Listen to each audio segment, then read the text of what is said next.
Welcome, all my fellow Washington brethren and sisters. I am your man and resident Washington football team fan, Lou. Thank you for joining me here on the Command Post. We're reporting live for duty, and we got a lot to talk about with the Washington Commanders. Is that rolling off the tongue yet?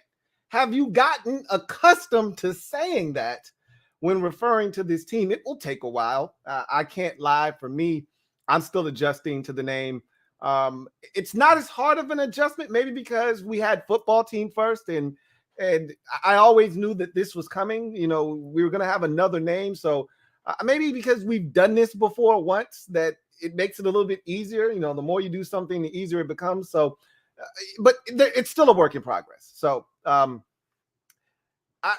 initial name change, I think everybody, oh, the name's dumb, yada, yada, yada, but I think overall, the name and really the uniforms and the look, I think overall it was a positive feedback. Yeah, some of the jerseys, the jerseys at times, like I had one of my buddies say, our jerseys look like it's straight out of a Madden created player jersey, created franchise, I should say, jersey. Yeah, it does look like that a little bit. Okay, I'm not going to lie. Okay. But I can't think of one person that I talked to that said that they didn't actually like the black uniforms. So there's some aspect of what we've done that I feel like everyone can get on board with, whether it's the name itself, the jerseys, one of the jerseys, one of the big topics of discussion amongst us Washington fans were the white jerseys, and we overanalyze everything, as we should. We're fans of this team. We invest a hell of a lot into this team. And, we want our voice to be heard. And regardless of what's being said, and they keep telling us that our voice is being heard, and that that they're taking all of our input in, and this, that, and the third, which I think a lot of us feel like is garbage and baloney and hogwash and whatever you want to call it. At the end of the day, a lot of people didn't think the burgundy in the white uniforms was dark enough or deep enough burgundy. It looked more like a brick reddish, if you will. And so they wanted to change. And we saw this, post circulating around socials that someone had made up a mock that they thought would be a better look for the team. I don't think they're going to do anything with it. Jason Wright has already come out and said that they're going to have a fourth alternate uniform that the fans are going to help create. We'll see if that is in fact the case or not. The fact that they continue to try to act as if we had any input on this name is a farce. And I still have reservations as to whether they will allow the fans to have any impact as to what uniform that they'll have, moving forward as a fourth alternate. But that's another discussion for another day. Overall, I think the name, the rebrand, and everything that has gone with it is somewhat positive. I think more positive than I thought it was going to be. Yeah, they're going to be jokes, and there have been jokes. And I thought some of the jokes were really funny and well done. I thought some of the artwork and memes and GIFs that I've seen to go along with some of the jokes, I thought were hilarious, especially the Washington commies, where they had Daniel Snyder and some kind of artwork, whether it was, I forgot the one that I saw that someone sent me, but I saw another one as well that was hilarious. They all were funny to me. That stuff doesn't bother me one bit. And you're going to get a bunch of different names people are going to make up and to make fun of us. That's a part of, and once you get those, you're in. It's almost like initiation. Okay. If no one's making fun of your name, then you're not important enough. Okay. You don't mean enough. And so they haven't wasted any time trying to belittle you. You have to get that stamp of approval by someone looking to mock your name. Now, we made it very easy with the name that we chose, but at the end of the day, I think the jerseys, and I told you guys this the day that we went over this when we had our rebrand and breakfast video, that I thought they actually did a pretty good job with the jerseys, all things considered. They didn't knock my socks off. I think somebody asked me, what I thought of the jerseys and the rebrand and the name and everything. I said, I'll get, and I think I told you guys this as well. I said it's a B- C+. I think that's how I felt about it then, and nothing's changed. That's how I feel about it. So, which is a better grade than I thought they were going to get. I thought the actual way that they launched it and how they did everything was an F, but that's what this organization always does. They never get those things right. But the actual, logo, it's fine. The logo's fine. There's no, I don't have a problem with the crest. Only thing that I did not like, and someone pointed this out to me, and I knew what they were trying to do, but nobody does that. So why are you doing it? Is, I don't know if you've seen one of the alternate crest logos where it has the years that they won the Super Bowl. They actually have the year that they won the Super Bowl in the actual date. Like, for instance, we won the Super Bowl in the 91 season, but the date is like January 27th, 1992, because always that Super Bowl always spills over into the next year, right? So they have on that crest all of the years that we won the Super Bowl, and instead of them having the actual year that we won the Super Bowl that season, they've got the actual year. So we won the Super Bowl in 82, they got 83 up there. We won the Super Bowl in 87, they got 88 up there. We won the Super Bowl in 91, they got 92 up there. That's confusing for some, and it's not a representation of those teams. That was the 91 Washington Redskins Super Bowl team. That was the 87 Washington Redskins Super Bowl team. That was the 82 Washington Redskins Super Bowl team, not the 83, not the 88, not the 92. So I think that's something that I didn't necessarily love. But at the end of the day, potatoes. If you're making a big stink about the number on the white jersey and it's not dark red enough, it's not burgundy. If you're complaining about the W on the front of the black helmets, I mean, these are little changes that we would make. They're not going to make them. Okay, so you can save your breath essentially. So all in all, I thought they did a really good job with everything jersey related. I thought that the logo looks fine. I don't have any problems with the crest. I think they did an overall solid job with everything that they did, with all of the challenges that they had in front of them. They weren't going to please everyone. I thought overall they did a solid job overall with everything. So so that's just my perspective. If you've got a different perspective or you've been hearing something different, I'd love to hear from you in the comments section. That said, I want to touch on something real quick. Jason Wright. I've noticed the fan base starting to turn on Jason Wright. It didn't take long now, did it? Jason Wright had his 1 year. It was almost like Ron Rivera, that one grace period year to come in. It was like the quote unquote honeymoon phase, if you will. Ron Rivera had it that first year when they won the division, and everyone was like, oh my God, I'm still on Ron's plan. A lot of you are not on Ron's plan right now. You're not friends with Ron Rivera. You don't like him right now. You would like to replace him. That said, that 1 year of grace period and honeymoon, it subsided, it passed, then the real fun began, and a lot of you turned on Ron Rivera. I feel that same sentiment starting to happen to Jason Wright. He got here, he was a breath of fresh air. Everyone gave him the benefit of the doubt. He made mistakes like the Sean Taylor tribute. He was a part of that. Now, again, I tend to not put all of that in his lap because he just got here. I don't think he understands the impact of Sean Taylor and what he meant to this fan base.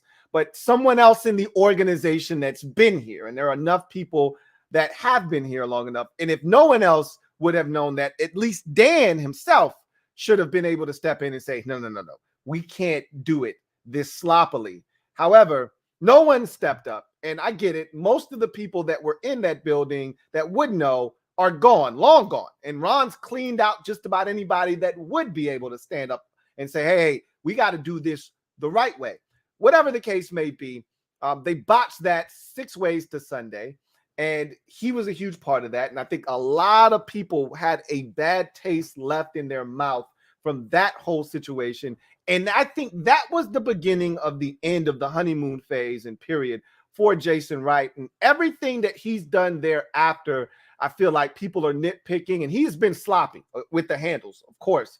And everything shouldn't be charged to his account. But when you're the team president, these things get charged to your account, whether it's fair or not. Like the leaking of the logo to the Richmond TV station, that's on Jason Wright, okay? You have control over that. What they send out, you should be finalizing that. You should be taking a look at it to make sure that everything is correct. That didn't happen. That falls on your watch, and that gets charged to your account.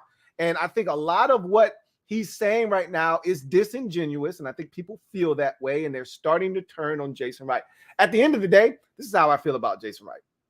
I don't give a shit about what Jason Wright does with this organization. He was brought here to help on the financial side. The financial side of this thing, the business side of this, doesn't affect the product on the field whatsoever, okay? The one thing that he was brought here to help do, he's done it. Okay, the biggest thing he was brought here to help do was to help with the rebrand. Okay, that's done. That was the one thing I was like, hey, Jason, if you got to get one thing right, get this shit right. He's done that. Whatever he does from here on out has no impact on the team. This is all for Daniel Snyder and his wallet and his pockets. That has nothing to do with us. So I could really care less about what Jason Wright says and what he does. The one thing that I cared about, and it still was down a number of rungs for me. You know how I felt about the name. I was more concerned about the uniforms and the logo than I was the actual name. So the one thing he had to do and was in charge of, he took care of that I actually gave a damn about. So now that that's done, whatever he does moving forward, cool. You know, if he's going to help with the stadium, awesome. That'd be great if you could get it in downtown Washington where it belongs, where the old RFK site is. That'd be excellent, okay? But again, he's not in control of that kind of stuff. You know, that stuff's really going to fall on the shoulders of Daniel Snyder when it's all said and done. So again, Jason Wright is a very minimal part. I mean, very minuscule part of winning here. And he's already said this numerous times. The only way for me to really be successful is if the team on the field is successful. He's like, my job is to try to make this thing lose proof, meaning if we lose games, it doesn't matter. The brand still remains the same, intact, and people still want to come out and enjoy games and be a part of this franchise's success or failures or whatever the case it may be. That's his job, to make this organization lose proof.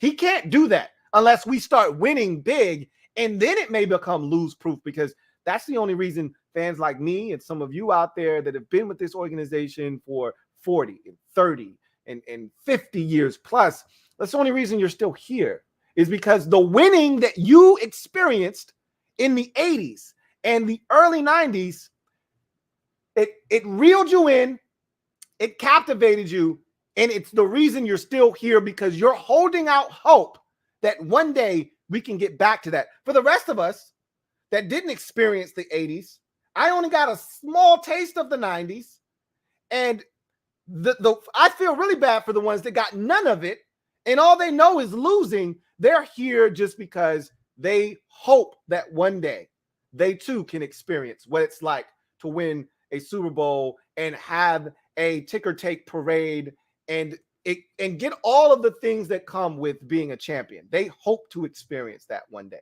A lot of that is just passed down from a family member, or maybe it's the first team that you watched on television and that's how they became your favorite team.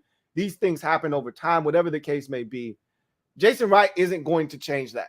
You know, the only way that he's successful at this point, because the fan base has eroded so much, the only way that he's successful is if the team is successful. And that's what I want to talk about tonight and moving forward. How can we get this team to be successful on the field? Because again, you know, that's what I'm all about. So the next thing that's going to take me to are the rumors. Okay. The Russell Wilson rumors. And let me first just say this. First of all, it's lying season. All right. For those of you who have been with me, you know what that means. It's lion season. Believe half of what you see, none of what you hear, even if it's spat by me, your man, Louie T, okay? You know what this is. You already know what this is, okay? Ron has already told us they're going to be aggressive, just like they were aggressive last year, okay? So anybody that says Washington's going to make a big push for a big-time quarterback, duh, okay? Mother effing duh. We've been talking about this. We know this to be a fact. So when someone does a video about Washington going after this guy or that guy, duh, they're going to go after Aaron Rodgers. They're not going to get him. They're going to go after Russell Wilson. They're not going to get him. They're going to go after Derek Carr. They're not going to get him. They're going to go after all of these quarterbacks that have a name and have experience in this league and have done it at a high level. They're going to make an inquiry. Doesn't mean they're going to come up with that quarterback. Doesn't mean that they're going to strike gold. Doesn't mean they're not going to try. So that brings me to Russell Wilson. For me, all right, and you guys know me. You know what I'm about to tell you, okay? If you've been with me long enough, what I'm about to say, you can predict it already. You know what I'm about to tell you, and you don't want to hear it. You want to hear that we're going to get Russell Wilson and that he's going to come here and he's going to turn things around and we're going to win a bunch of games and have a chance to win a Super Bowl. That's what you want to hear. But you don't live on Fantasy Island here on the Louie T Network. That's not what we do here on the command post. All right? If you're going to post up and you're going to take command, that means you got to understand the truth. And as a wise man likes to say all the time, the truth of the matter is we're not getting Russell Wilson. We're not getting Aaron Rodgers or any of those quarterbacks that you deem to be difference makers. Here's why. And let me go back a bit. Anybody, and you know, I'm not one to shit on what anybody else is doing, okay? But you weren't going to get a Russell Wilson video out of me. To me, that's low-hanging fruit. That if I was view chasing, you know what I'm saying? I could have did one of those videos. I don't need to do that video. You know why? Because it's not going to happen.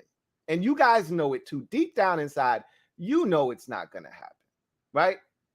But, you know, the picture that was circulating with Jonathan Allen at the Pro Bowl with his wife and Russell Wilson with Sierra, who's his wife, and you know, and Jonathan Allen doing a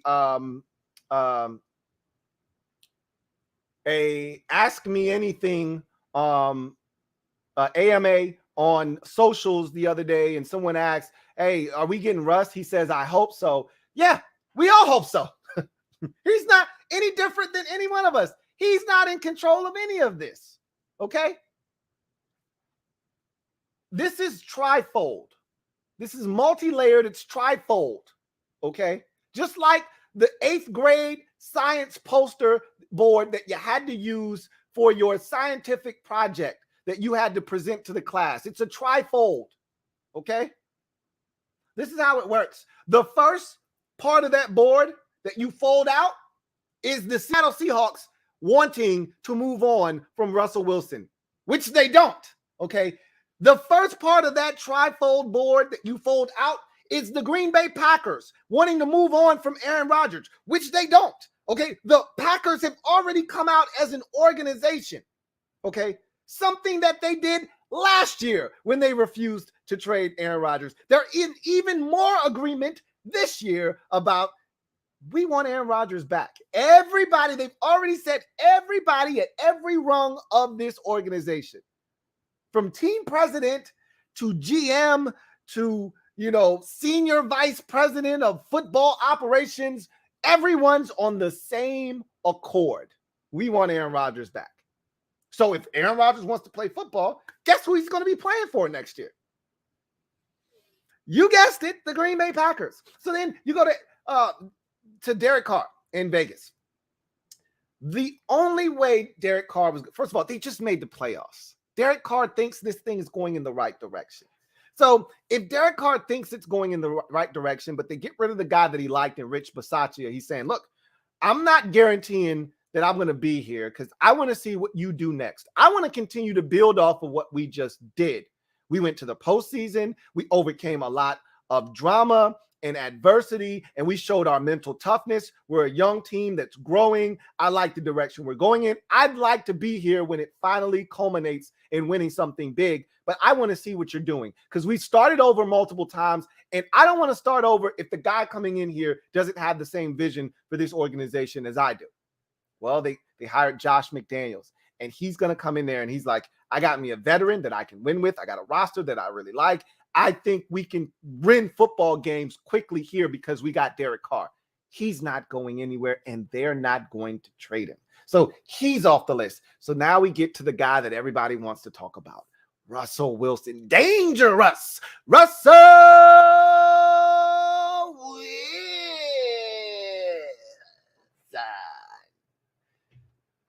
Oh, dangerous Russell Wilson. There's a chance that Russ could want out. And that first part of the Trifold board is the Seahawks saying, you know what? Russ is getting older. This roster needs a makeover. We've given away a lot of picks. We need to restock the cupboard. We don't even have a first-round pick in the upcoming draft.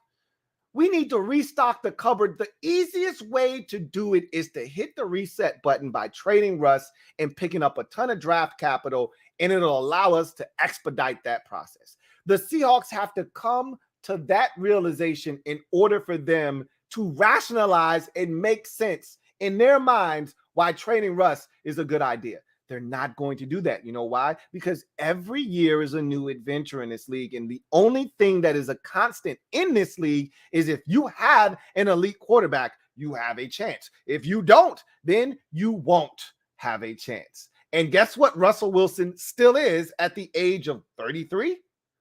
An elite quarterback. Let's say it together. He's an elite quarterback. And what elite quarterbacks do is they give you a chance.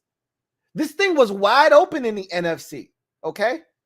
Jimmy Garoppolo led the San Francisco 49ers, or at least he was in the car, okay, to the NFC Championship game.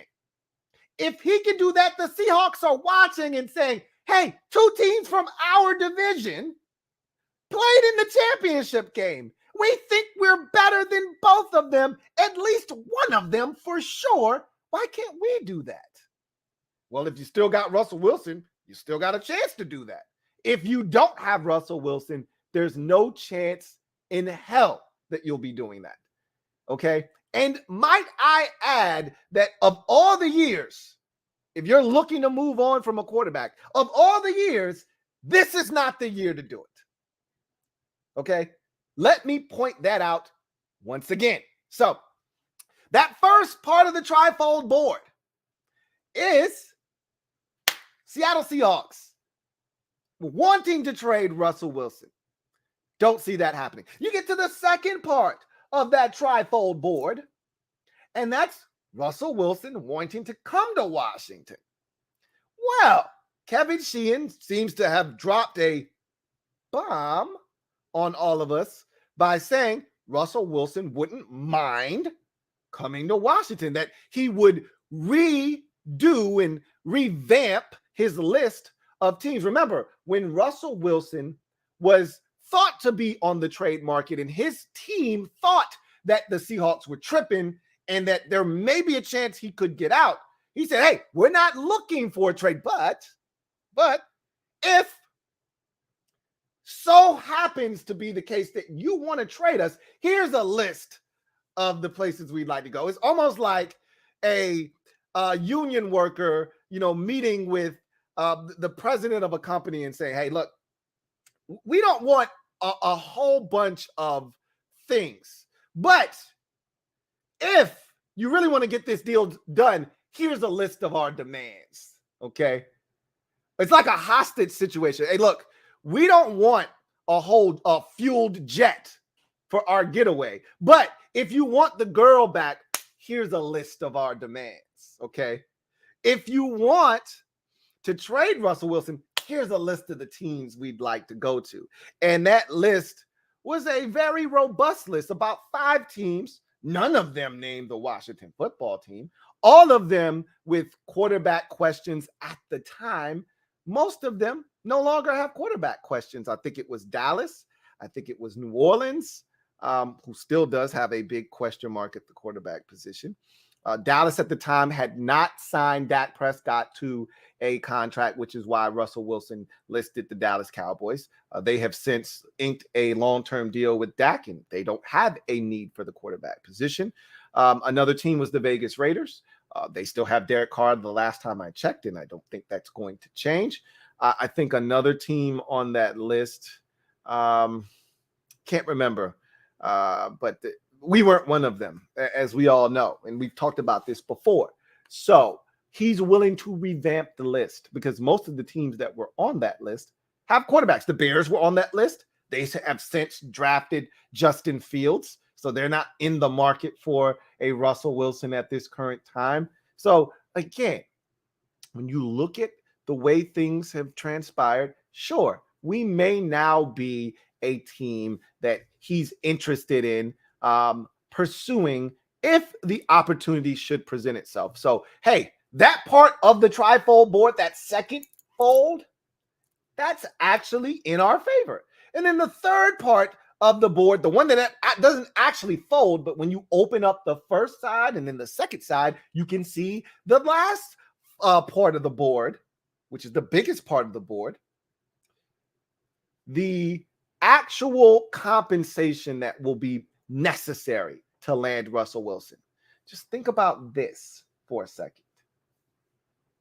If he were made available, okay, let's put on our hypothetical thinking caps on, okay?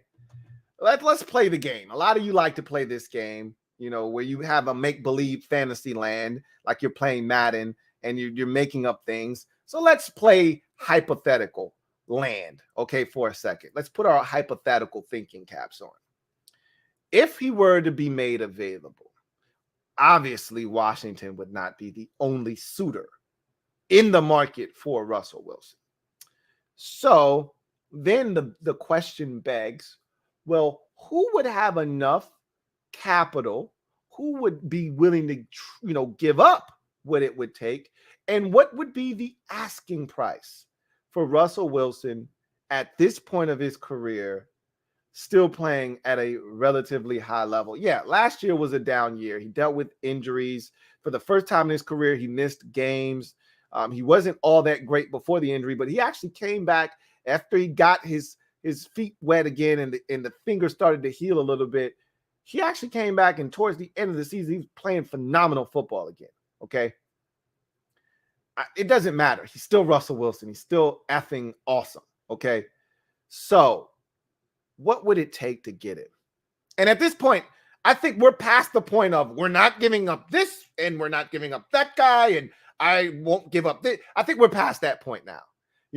We were being nitpicky and because we had just won the division and we were being chesty, and a lot of us were being irrational because when you win the division, you can afford to be irrational. Okay. When you finish damn near at the bottom of your division, you don't get to be irrational. You're no longer in control. We were in control because we won the division last year. Albeit a bad division, I don't care. We were in control. When you're in control, you get to make the demands, okay? You get to set the parameters. So as a fan base, we were setting all kinds of parameters. I'm not trading Chase Young. I'm not trading Montez Sweat. You can only have Jonathan Allen or Daron Payne. You can't have any of my elite prospects. You can't have but X amount of draft picks. We're all past that now, okay? Whatever the Seahawks asked for, we're like, where do we sign? They're like, hey, we want 10 draft picks and we want Montez Sweat. Okay, where do we sign? We're at that point now, and you can't give up any more than 3 first-round picks, okay? So, 10 draft picks, that was just something frivolous that I just threw out there. But if we're talking with our hypothetical thinking caps on, you can only give up 3 first-round picks at a time, okay? So if I'm the Seahawks, Bare minimum, I'm asking for 2. And in my mind, I'm saying if the Rams can fetch 2 for Matthew Stafford, shouldn't we be able to get 3 for Russell Wilson? I think so. I mean, that's just me. If Matthew Stafford is worth 2, Russell Wilson should be worth 3. And if I'm the Seahawks, and I know that there are at least 3 teams, because I think right off the bat, without even having to think hard about this, if Russell Wilson becomes available, the Denver Broncos are in, the Saints are in, Washington is in, and that's just the baseline, okay? There may be teams with a starting quarterback already that might jump into the fray, okay? And say, hey, we got a guy, but we don't love that guy. Like the Giants with Daniel Jones, like the Eagles with Jalen Hurts. There could be teams out there that say, hey, we got a guy, but we don't love our guy. Like the Cleveland Browns with Baker Mayfield. I'm not saying, I'm just saying. Because if I'm Seattle and I don't want to start over from the floor, but I still want to rape you, I could go to the Browns and say, hey, tell you what, you give me 2 first-round picks in Baker Mayfield and you got yourself a deal. Now I have a quarterback. I got 2 first-round picks. I don't have to start all over again because I got a guy that can come in here and lead this team, okay? I don't have to start from the ground floor. I don't have to start from ground zero. That might be a more palatable deal than 3 first-rounders from Washington, but you don't have a quarterback now. These are all the things you have to take into consideration. So that's the last piece of the puzzle. If Russell Wilson, first of all, the Seahawks have to want to trade him. If you can't get past that, then there's no reason to talk about anything else. If you get past that, Russell Wilson then has to waive his no-trade clause to come to your team. He's said he doesn't mind. If what Kevin Sheehan says is true, then he doesn't mind playing for Washington. That's not a ringing endorsement, by the way, either. If someone says, all right, I'll do it. That's not them saying, I want to do it. That's them saying, okay, I don't have a lot of options, or, all right, I'm sick of you begging me. Fine, I'll do it. Okay. And I know some of you are like, look, I don't really give a shit what he feels like. If he decides he wants to come here, I'm on board. But don't you want someone to want you? Like that's a thing. Like, that's the reason the Bills didn't trade for Antonio Brown, is they put in the trade offer and they were ready to hit the send button. And then Antonio Brown said, I don't want to go to Buffalo. I don't want to play for the Bills. And they said, oh, excuse me? Fine. We don't want your stinking ass either. They rescinded the trade. You want someone to want you. I don't want a guy that's like, yeah, I guess I'll go to Washington. I want a guy that wants to actually come to Washington. I know that's tough. Okay. You know, the day after we named the team the Commanders, you got women talking about our owner sexually harassing them and talking about a workplace environment that was so toxic that they want the owner removed from the franchise. It's hard to sell people to want to come to a franchise that has that going on in the background at all times. Anyway, I said all of that to say this. We're not getting Russell Wilson, okay? And if we do get him, I'll be the happiest fan, and I will give you multiple double O's. But it's not happening. And you know it, and I know it. We all know it. It's not happening. So what you should be taking that same energy, and what you should be doing with that energy is putting it into this draft class of quarterbacks. That's what you should be doing. And look, I get it. It's not an appealing class. We've talked about this ad nauseum. It is what it is, okay? You see what it is, deal with it. That's what we got to do. That is our reality, because at the end of the day, Washington has 3 to 4 choices, okay? Really, that's what it all boils down to. they can go into the season, because they're not going to go into the season with the quarterback position as is, because they only have Taylor Heineke on the roster. They're going to do something, okay?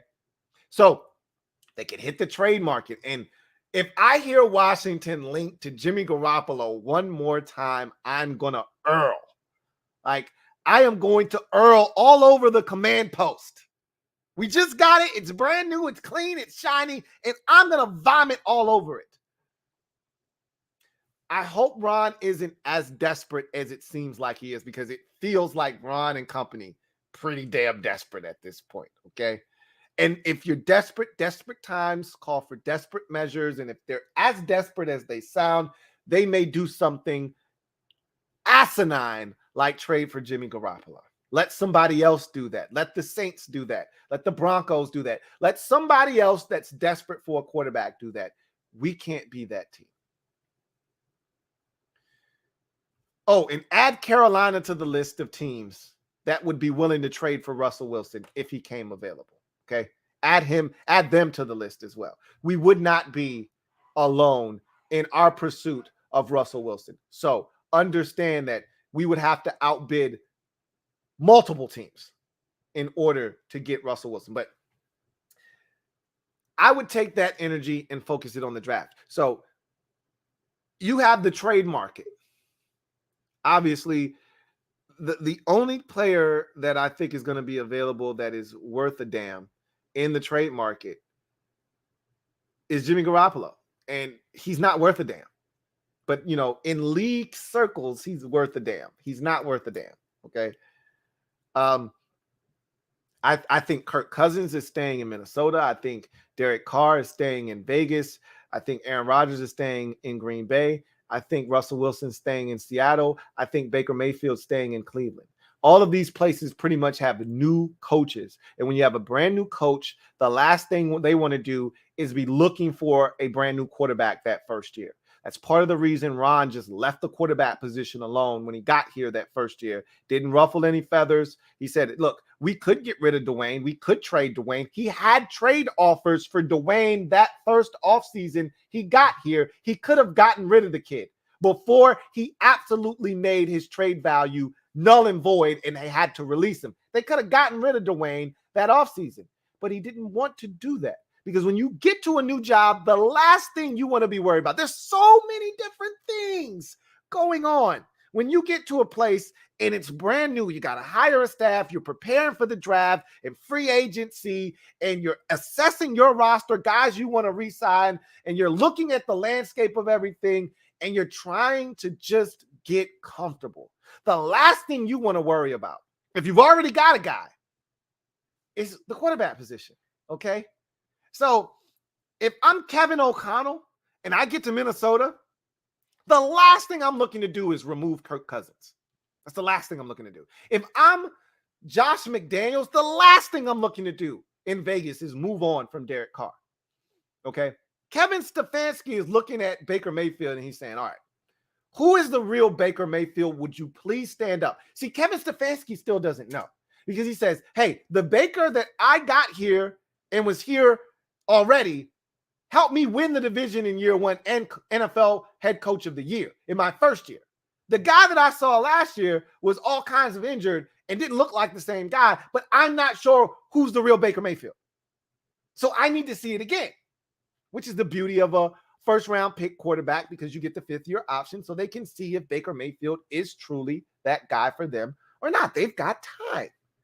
They don't have to rush. So they're not going to move on from Baker Mayfield, nor should they. And the Seattle Seahawks, as I've already laid out, and the Green Bay Packers, as I've already laid out, aren't moving on from their veteran signal callers either, okay? Now, they don't have new coaches, but they're not moving on from their veteran signal callers. So that leaves Jimmy Garoppolo. That's the only guy. I want no parts of him. I don't think most of you want any parts of him either. So there's the trade route that exists. There's the free agency route. Mitchell Trubisky, Marcus Mariota, Jameis Winston, Andy Dalton, yada, yada, yada, yada, right? So that exists, okay? A veteran stopgap to come in here to go along with your draft pick. And it's lying season. Let me tell you this right now. It's officially lying season. You know how I know? Because the Carolina Panthers, air quotes here, are now locked in on taking quarterback Kenny Pickett at number 6 or 7, wherever the hell they sit in the draft. They're prepared to take Kenny Pickett.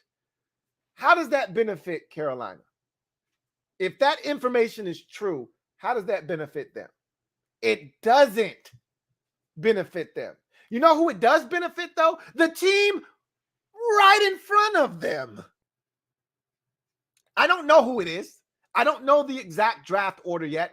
I'll know that in about a month's time when I start looking to put together a mock draft. I'm more concerned about the prospects individually right now than I am the draft order. But eventually I'll know it. But you know who it does benefit? The team right in front of Carolina. You know who else it benefits? Kenny Pickett. Because he's really not supposed to be a top 10 pick. So if his handlers throw that out there, it boosts up his stock. And if I'm sitting in the pick right in front of Carolina, I'm going to throw gasoline on that fire. I want it to explode because I want anybody thinking about taking a quarterback feeling like if I really want this guy, I got to get in front of Carolina. Well, I'm open for business. Pick up the phone. Call me. It's lion season. Ron Rivera, how many times has he said, hey, don't necessarily have to draft the quarterback in the first round? That's true. And this is a draft where you can say that with a straight face and people actually believe you, okay? But I also know that this is lion season. And if you keep saying something over and over again, I start to question whether you actually believe it or you're saying it because you want me and everybody else listening to believe it, okay? You don't have to keep telling me that you don't mind taking a guy after the first round and that there have been successful quarterbacks. You don't have to keep saying it. You can say it once. We got ears. We can hear. We know how to interpret the information. You don't have to say it every single time, which leads me to believe you looking at 11 or potentially moving up if you fall in love with one of these dudes. That's what that says to me. Now, you could also just be telling the truth. And Ron has been known to absolutely be transparent. He's been known to be that way. But I caution you, it's lying season. So you could go the free agent route. It's not a lot there, as I just mentioned. It's not a lot there. Slim pickings. It's usually slim pickings if you're going the quarterback free agent route, okay? Because any guy worth having ain't a free agent. And if he makes it to free agency, he's getting a franchise tag like Dak Prescott did, like Kirk Cousins did. You're not going to see those guys just walk out the door. That's not how this works. Then there's the draft. There's the draft. That's option 3. You could go the draft route. I honestly think that's what they're going to have to do. They'll take one of these veterans, okay? They'll take one of these Mitchell Trubisky, Marcus Mariota types. They'll throw them on the roster, and they'll draft themselves a young boy. What round, which one, I don't know. Now, we can talk about that because I've gotten through all the quarterbacks now, all the ones that are worthy of talking about. I've gotten through pretty much all of them. And for those of you who are members of the MOBB, thank you. If you're on Patreon, thank you. I've been uploading like crazy this week. And you'll be getting, if you're a member of the mob or on Patreon, you'll be getting access to Sam Howell tomorrow. All right, bright and early tomorrow. And for those of you not members of the mob or Patreon, you'll have to wait until Saturday for access to that. And then for those of you who are mob members or on Patreon, once again, thank you for your patronage if you're on Patreon, and thank you for being members of the MOBB. You'll have access to my very first positional ranking because I'm done with the quarterbacks for this at this point. pretty much. So you'll have access to that early next week. I'll put that out for you guys to consume, and then we'll move on. I think I want to get to edge rusher next because this draft class is loaded. If I'm Washington, I'm looking at the edge rushers and saying, you know what? I may need to pick up 1 or 2 of those from the store too. You know, just because we got Chase Young and Montez Sweat, we saw what happened when both of those dudes went down. If I'm Washington, I at least need to draft one. This is the draft class. It's loaded. Get you one. Get you one. So, you can go the draft route. Take one of these quarterbacks. I think they're going to do that. I do think they're going to do that. Which one are we going to love what they do? I can't say. Don't know which one they're going to take, which one they're going to fall in love with. I saw some videos. Washington talked to Malik Willis at the Senior Bowl. Washington talked to every quarterback that was at the Senior Bowl. What are you talking about? Okay? They talked to Carson Strong. They talked to Malik Willis. They talked to Kenny Pickett. They talked to all of them. Sam Howell. They talked to all of them.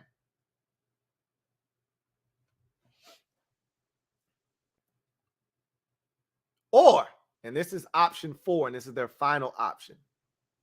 They could say, to hell with the draft this year. We don't love any of these boys. We only love one guy, and if we can't get him, we're not going to overextend ourselves for any of these other quarterbacks,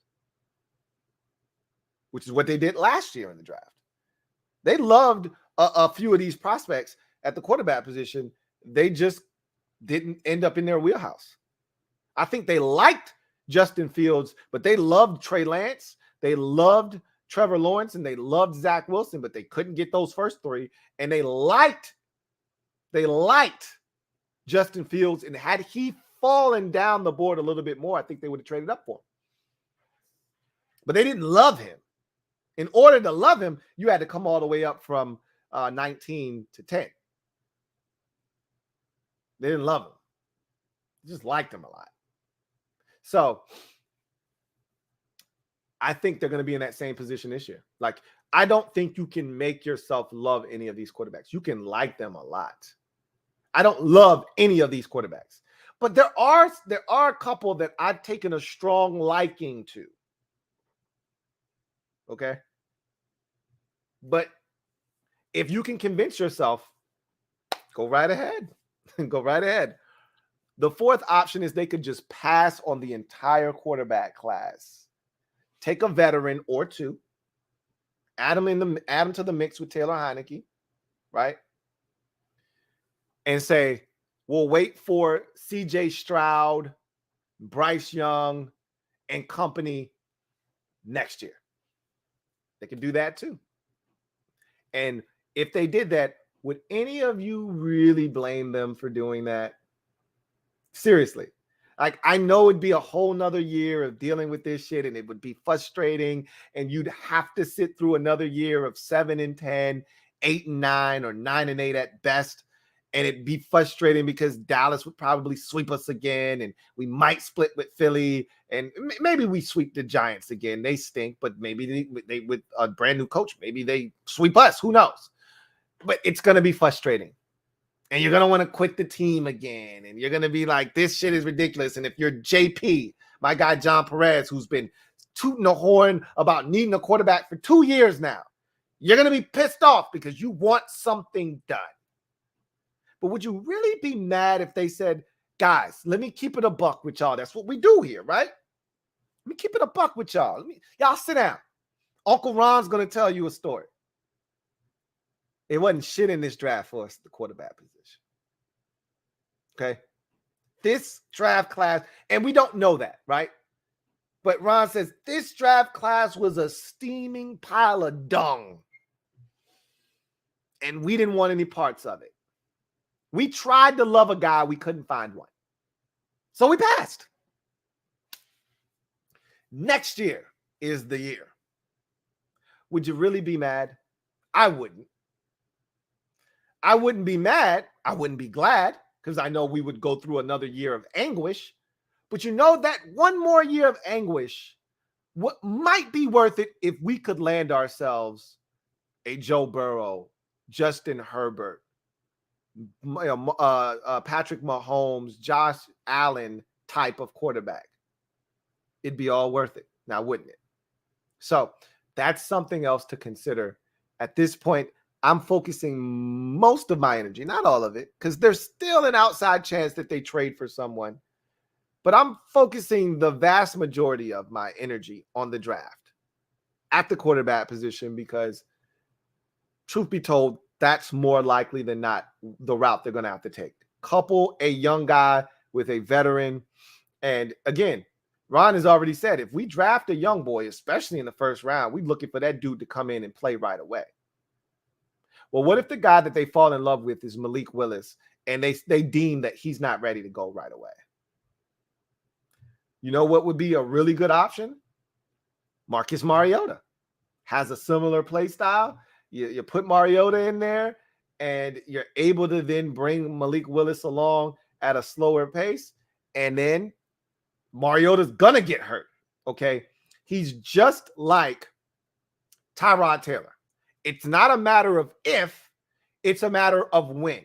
So Mariota's going to play the first 5 weeks of the season, and then he's going to have a hamstring injury because he always has a hamstring injury, okay? Or he's going to hit his thumb on someone's helmet, break his thumb, and be out for a month. He's going to do something because Marcus Mariota always does something to get hurt, just like Tyrod Taylor always does something to get hurt, even when it's not his fault.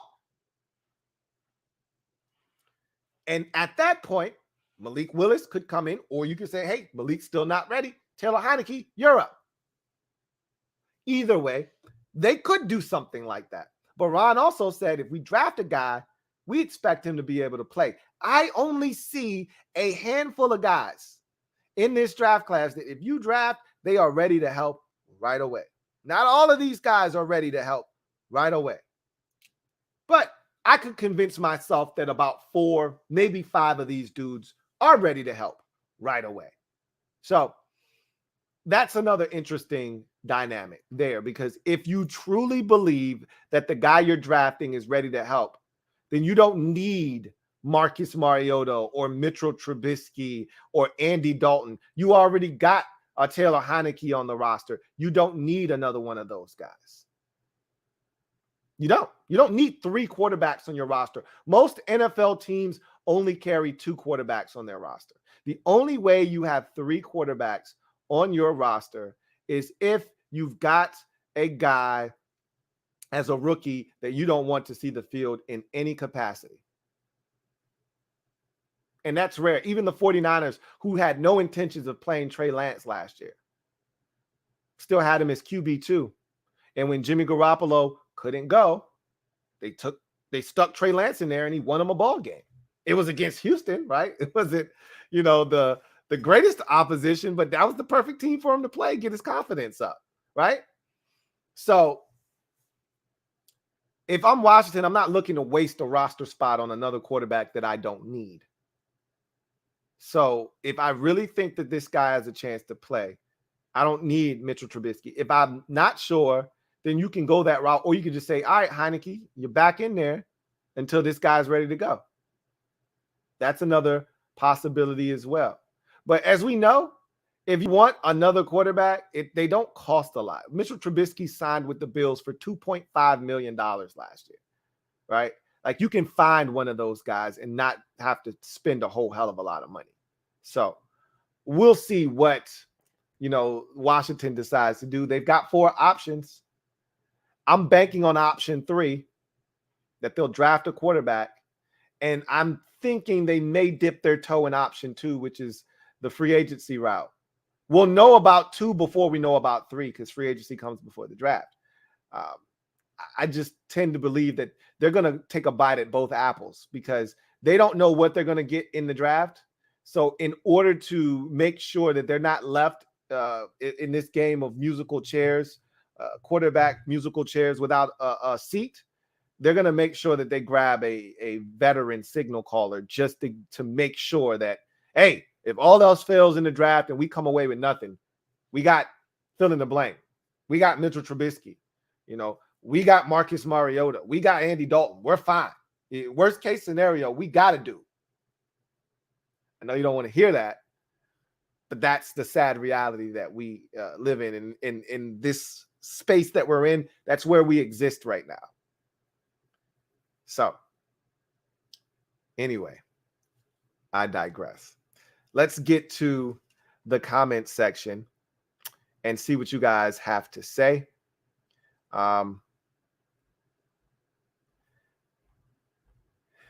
And let's see where the night begins in the comment section. All right. Quentin Ruiz gets the night kicked off. Thank you for the super chat, Quentin. Greatly appreciate you. Who writes, how much better will this D be with a legit free safety? I think that this defense will be infinitely better with a ball hawking, field patrolling safety, like free safety in particular. I mean, we see what Jesse Bates does for the Cincinnati Bengals. We saw firsthand this year, he kicked our ass. Simmons, Justin Simmons for the Denver Broncos is capable of and what he brings to the table. Kevin Byard continues to be a menace for the Tennessee Titans as one of the better free safeties that takes it away consistently. When you have a guy like that, Minkah Fitzpatrick is ubiquitous. Okay, that guy is everywhere. It seems like no matter where the ball goes, there's Minkah Fitzpatrick. Either he's laying a shot on someone and dislodging man from ball, or he's picking some shit off. Those guys make a difference. Okay, so if you can find one of those guys, it changes it changes schematically what you can do, because you can then be more aggressive. The Chiefs are always better defensively and more aggressive when Tyrann Mathieu is healthy and in his right, headspace, because he can do so much. It allows you to take more risk as a defensive coordinator, because that guy on the back end can clean up any mistakes that are made. That's why Sean Taylor was so important to this defense, and that's why he was so special, because Sean Taylor could erase any mistakes that were made on the back end. So when you find a guy like that, which there are not many of them out there, if everyone had it, if there were that many free safeties like that, then every team would have one. They don't grow on trees. So that's why Kyle Hamilton, I think, is going to be a top 5 pick in this year's draft, because when you find a guy with his size, his range, physicality, but ball skills all in one body, you have to jump at that opportunity to get a guy on the back end that can do that for you. So, yeah, it'd make a huge difference for this defense. It truly would, because I've said this before and I'll say it again. I feel like, Bobby McCain has left a lot of meat on the bone. Bobby's made some good plays, but he's also left some meat on the bone. I thought there were some opportunities there for plays to be made. The first one that comes to mind is the Denver game where he drops the pick. Right place, right time, doesn't finish. I think about the Atlanta game. He gets there, bang, bang. If he's better, it's a pick. But because he's Bobby McCain, it's just a hit and it's a knockaway. Cool, I'll take it, but I'd much rather have the football. So, again, I think we'd be a lot better off with a free safety, but, we'll see. See what they decide to do, what's available, how they go about it.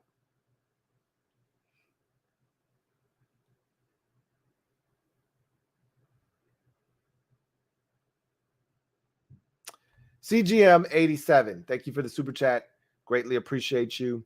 CGM87 writes, still hate the name. Unis are trash, no consistency. Only misdirection was fans would have any say. Dan TM'd Commanders, trademarked. Commanders, day he retired, skins. Debacle.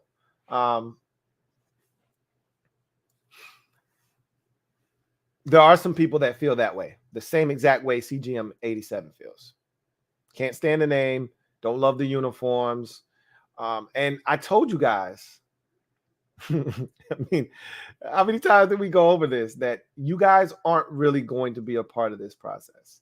You know, they sent out surveys and all of this shit to really make you feel like you were a part of this process. And I told you guys repeatedly, they don't care about your input. They only want you to think they care, because it's important that you feel. This is why they brought Jason Wright in here, to really establish a connection with the fans, to make them feel like they're a part of this organization. For too long with Dan and Bruce, there was this disconnect. Even going all the way back to Vinny, there was this disconnect between the owner and, you know, the guy that was directly underneath him, whether it was a team president or a GM or whatever the case may be, and then the fans. There was this always a disconnect. So they wanted to have Jason Wright be the middleman, essentially, the conduit, if you will, between the fans and the owner, and make the fans feel like they're a part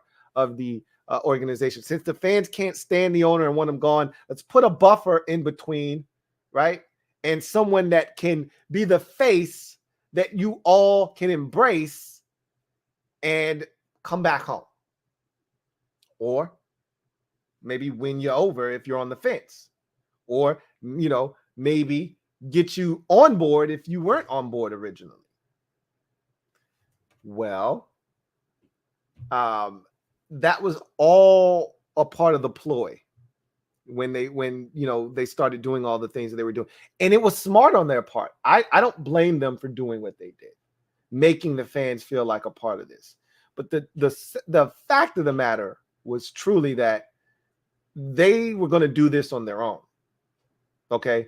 They were going to figure this out, because understand that the name is a direct representation of the organization and the franchise, and everything that they do from a financial standpoint is tied back to the name. And so they got to make sure that it's a name that they can profit off of, and that they can market and they can sell. And so you can give them all the names. I mean, come on now. If it was truly about what the fans wanted and they were really taking the fans' input, don't tell me you couldn't have taken Red Wolves. There isn't a professional team. Sure, there's a college team with the name Red Wolves, but you could have gotten a trademark and you could have gotten everything. You're a multi-billion-dollar corporation and entity. You could have gotten everything you needed with Red Wolves. You had all these different fan mock-ups that were sent that were dope as hell, that we all saw, you know. And if you really wanted to tie the past to the future, you could have kept the R on the helmet with Red Wolves. And we've seen all of the different mock-ups that would have made a ton of sense, that would have been dope, and they could have really kept this thing intact, but they didn't want to go in that direction. Okay.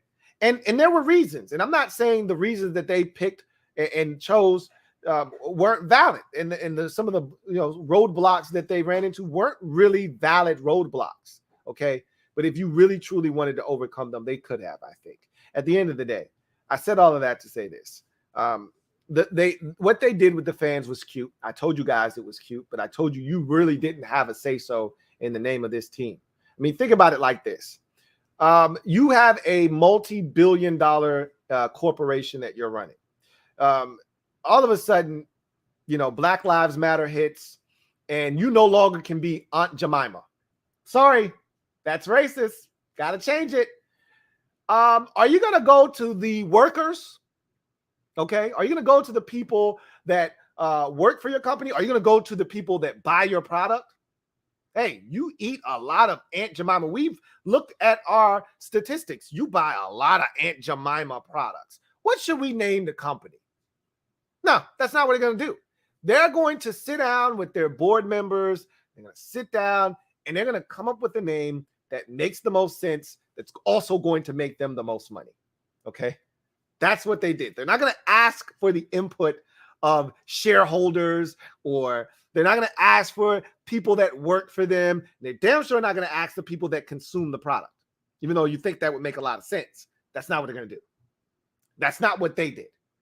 And anyone that thought that they were really going to be a part of the process, I'm sorry, but you were foolish in thinking that. As far as Dan trademarking Commanders, he was supposed to do that. That's what any smart person would have done, and they really would have done it 10 years ago, not wait until Redskins was lost. And you should have been planning for this day for the last decade. It's not like this whole name change debate just surfaced 2 years ago when George Floyd was murdered. That didn't just happen, okay? This was something that was an ongoing problem, and and instead of Dan, all caps, never changing the name, he should have said, you know what? I don't want to change the name, and if I don't have to change the name, I'm not changing the name. But in the event that some shit transpires and these sponsors start putting some pressure on my ass and they start lighting that fire up on my ass and that shit gets hot and I got to do something I don't want to do, here's a list of names that I've already trademarked that I'm already in a position to go forward with if need be. He wasn't smart enough, didn't have the insight nor the intuition to do that.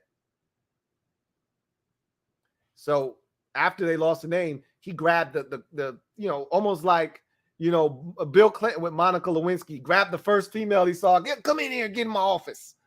Grabbed the first 3-4 names he could get his hands on and said, just if we don't have nothing else, we got these. Can't be mad at that. I'm not glad at it, but I'm not mad at it. CGM 87. Thank you for the super chat. Greatly appreciate you. Double up. My guy CGM 87 writes, W on black helmet ruins it. I don't necessarily, it doesn't ruin it for me, but I could have done without it. I thought they could have done 2 different things. I think we've already talked about this. They could have put Commanders right there, or they could have put the 3 stars. If they even wanted to get freaky, they could have put the Washington, D.C. flag. 3 bars, 2 stars, or excuse me, 3 stars, 2 bars. They could have put that right there. I would have just put 3 stars. I left it alone. Or you could have put nothing. So you could have put the Commanders word art right there. Or you could have put the DC flag, 3 stars, 2 bars. Or you could have just put 3 stars. Thought that would have been much better than just this random ass W right here. The top of the helmet. Looking all goofy and shit. But, I mean, it doesn't ruin it for me. It just, to me, it was unnecessary. It didn't have to be there. He says, by the way, Lou, Madden has gutted its game in franchise mode in the same way Snyder has our team. I pray an allegation sticks, or an allegation, an allegation sticks. I wouldn't hold my breath. That's why I haven't talked about anything that came out. I will say this. This is the first time Tiffany Johnson, this is the first time that someone's actually alleged that Daniel Snyder himself sexually harassed them. Now, it's her word against his, and any information that may have been in the report, Dan has to okay the release of it. Do you really think he's going to do that? Congress can try to force him to do it. I don't know if they will or not. I don't know if there's any incriminating evidence in there or not. But again, I've said this before. I'll say it again. The league, I think, would prefer to rid themselves of Daniel Snyder, but they also know that if they get rid of one of their own, they are opening up Pandora's box. And there are other owners in this league with skeletons in their closet, and they don't want their skeletons to be aired out and opened up for everyone to see, right? They don't want their closets open and all their skeletons unveiled. So they're like, hey, we much rather protect one of our own than to out him and then potentially put our own self at risk. So I don't see the NFL doing anything. They've already punished Daniel Snyder, or really the Washington. Snyder will tell anybody that will listen, I didn't get punished for shit. They punished the Washington football team organization, and I didn't know what was going on. Yeah, right. So I don't see them doing anything. But I can tell you this, Roger Goodell is getting tired of answering questions that pertain to this team. He's getting tired of it. And the other owners are getting tired of having to answer questions about the Washington Commanders. They're getting tired of every Super Bowl, the same shit. Every Super Bowl, they're talking about the same shit with this organization. They're getting sick. They should have been talking about the new name and the new logo and the new jerseys at this Super Bowl. Instead, they're talking about new allegations. And next year, it'll be the same shit, more likely than not. Okay? Don't care if it was 15 years ago. More stuff keeps coming out. And the Washington Posters are going to stop writing about it. And they shouldn't stop writing about it because these women want justice. And the only way they're going to get it is if Daniel Snyder's no longer the owner. So they're going to keep pressing. And if more people come forward and they keep telling their story, the Washington Post is going to keep writing about it. And they're going to keep having these congressional hearings about it. And shit's not going to change. So for me, I don't even waste my time with this because I got so excited. You guys remember last offseason, I came dressed in all white. I said, oh my God, we're moving towards the light. And I said, oh my God, the NFL, maybe they have seen the light, baby. And I was excited. And I'm like, we might be getting rid of the bad man. He might be finally gone. And oh, how I was wrong when that article finally came out. I said, this is not enough. There is not a smoking gun here. Daniel Snyder is not going to be ousted for this. And he wasn't. He was barely slapped on the wrist. They actually had the audacity to tell us the man was suspended. Suspended from what? Suspended from what? What does he do? He can't come to the games. Oh my God, he's really hurting now. He can't be in attendance to watch his team lose another football game. Whoop did he do? So, you keep praying and you won't be alone in your prayer. I just don't think your prayers will be answered in terms of an allegation sticking. I just don't see it happening. But we'll see what happens. Thank you for the super chat. Metaphor, thank you for the super chat and being a member of the MOBB. My guy Metaphor writes, hey Lou, the W is growing on me. Jersey just needs some stripes, then it's fire. Commander's focus is now on dangerous Commanderous. So I think everything is solid. I don't have any issues with anything, like I've mentioned before. So I guess the stripes on the jerseys that you're referencing, I guess that would be for the fourth alternate, that they're thinking about having. I think they said that jersey will be available in the 2023 or 24 season, whatever the case may be. That might be a suggestion that, a bunch of fans may be able to make, that they may, take on and actually try to have Nike do something there. But the focus definitely switches to the quarterback position. And, obviously Russell Wilson is on that radar. But as I mentioned before, I don't know why the Seahawks. I think that's the biggest hangup right now. Because, if Russ is willing to remove the no trade clause to go to Washington, that's a big plus. Because before, I didn't think that was something that he was interested in. So now, hearing that's not a hangup anymore. You go back to and Ron, I don't think is scared to spare any expense here. I think he's like, look, whatever we got to do, we'll do it. They're desperate. I just think it all boils down to Seattle saying, okay, yeah, we'll trade Russell Wilson. I just don't see them doing that. And where's the psychological sense in that? Like, doesn't make any sense for them to do that. So we'll see what happens. Dylan Hinton, thank you for the super chat. Greatly appreciate you. My guy Dylan writes, I'm worried the fight song is going to be cringy. I can't imagine that this fight song is going to be any good. I listened to, Jason Wright talk about the fight song and wanting the fans' input on the fight song. Yeah, right. We'll see about that. I can't imagine what the fight song is going to be. Honestly, I don't care. I would love to tell you that I really, truly do care, but I don't. It'd be great if we had something that resonated with us and it stuck. The fight song is cool if you're scoring touchdowns and they're playing it all the time and the words. That's really cool. We'll see.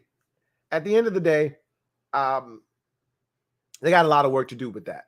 And I don't know how they're going to do it. I don't even know what the melody of it is going to be. If they're going to try to go with the Hail to the Redskins, kind of, melodic sound and have it kind of play off of that. I don't know what they're going to do. It does seem like, does seem a little cringy, but we'll see what happens with it. Can't knock it until we see what they've got.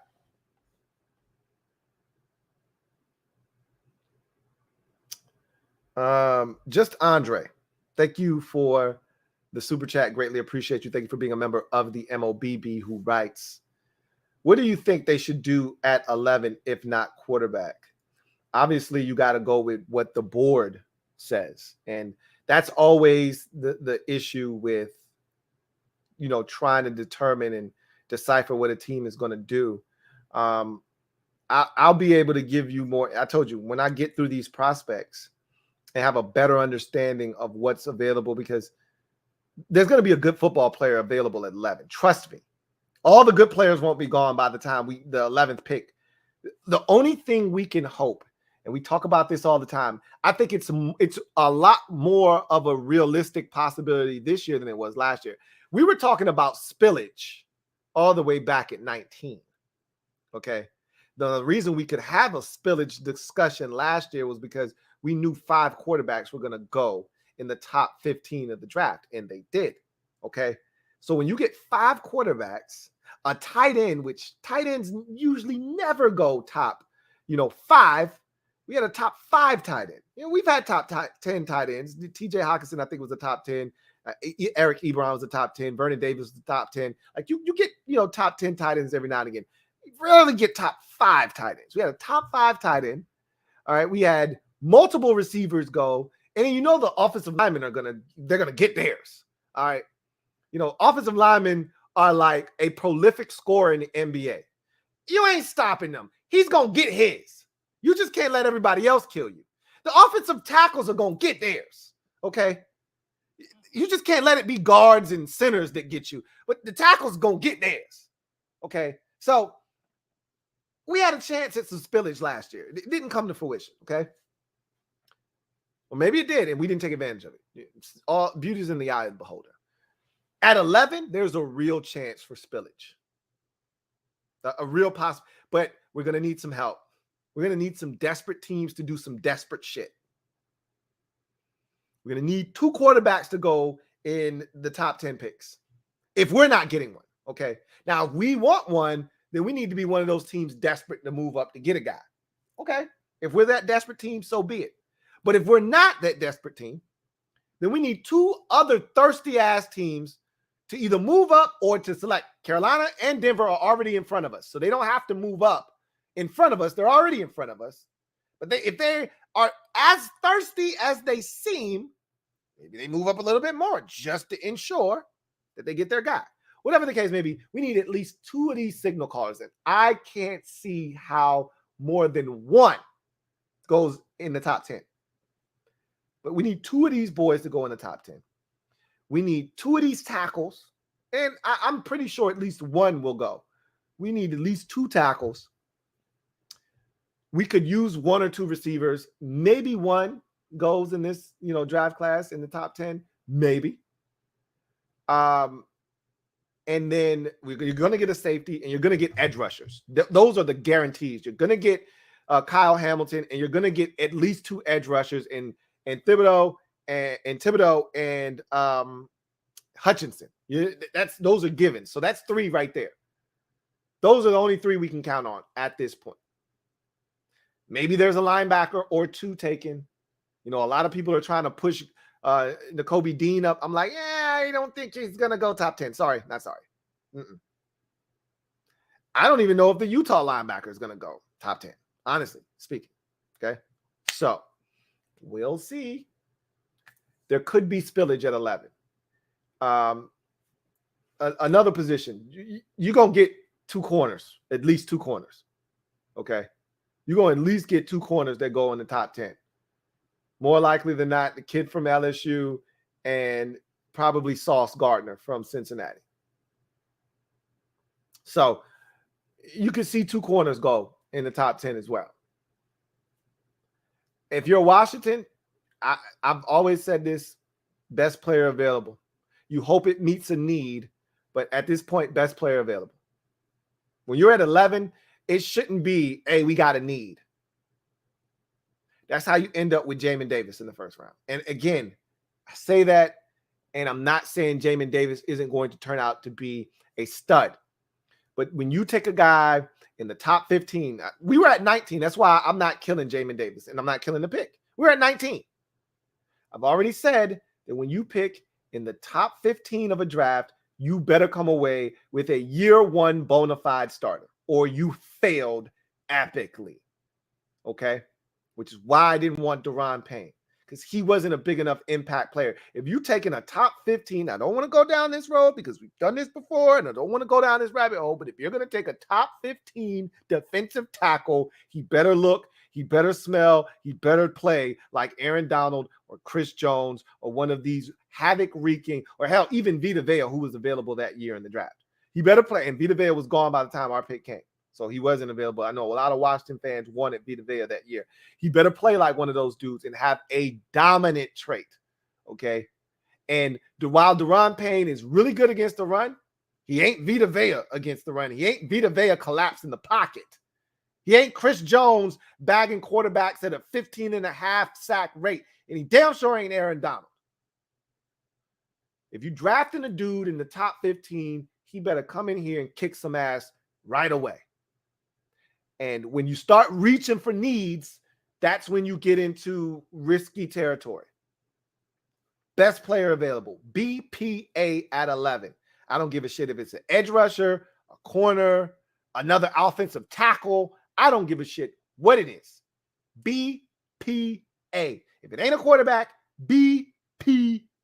That's the 3 letters I want to hear. BPA. Over and over again. Best player available on your board. Take them. Period.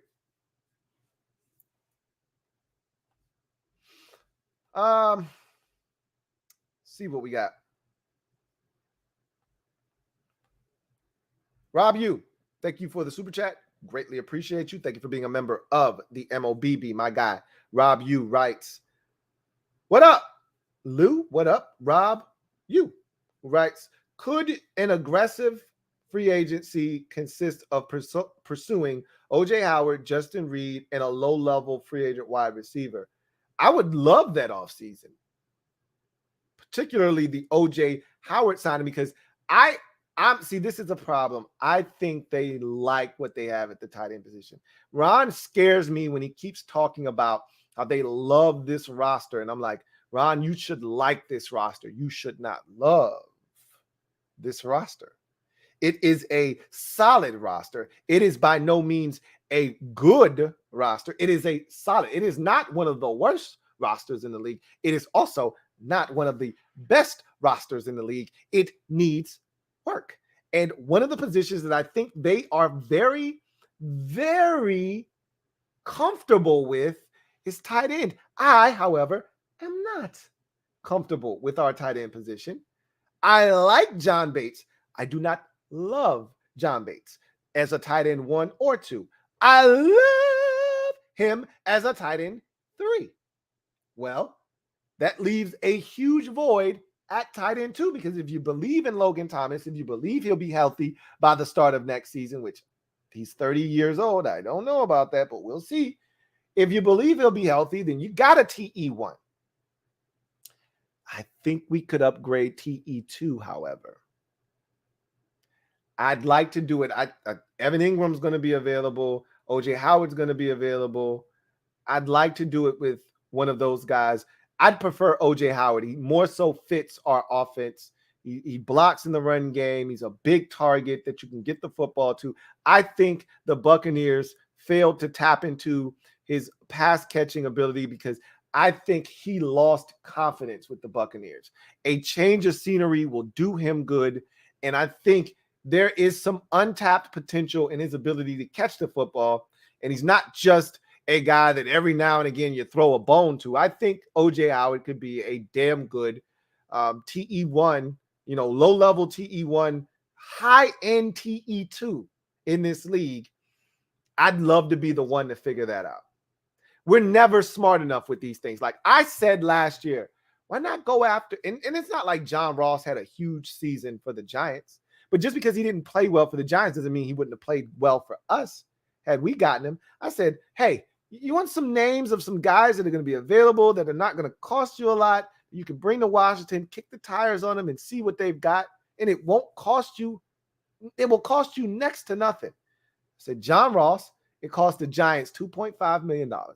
I said, the former first-round pick safety from the Colts, Malik Hooker, went to Dallas, had a really solid year.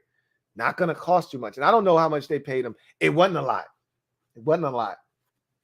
These were some of the names that I threw out there. Like, hey, I'd love to kick the tires on this guy. They never do these things. So I'm not holding my breath on O.J. Howard, but that would be a great signing. So with Justin Reed, I think he's a really good safety. The Texans would be foolish to let him walk, though. They don't have a lot of stuff similar to us here in Washington. When you don't have shit, the little bit of stuff that you have, you tend to hold on to it and clutch it like can't let it go. If I'm the Texans, he's one of the few pieces that I can try to build around defensively. I don't see them letting him leave, but, he could end up testing the market. I'd be interested in him. But again, he's going to cost. O.J. Howard, you're not going to have to break the bank for O.J. Howard.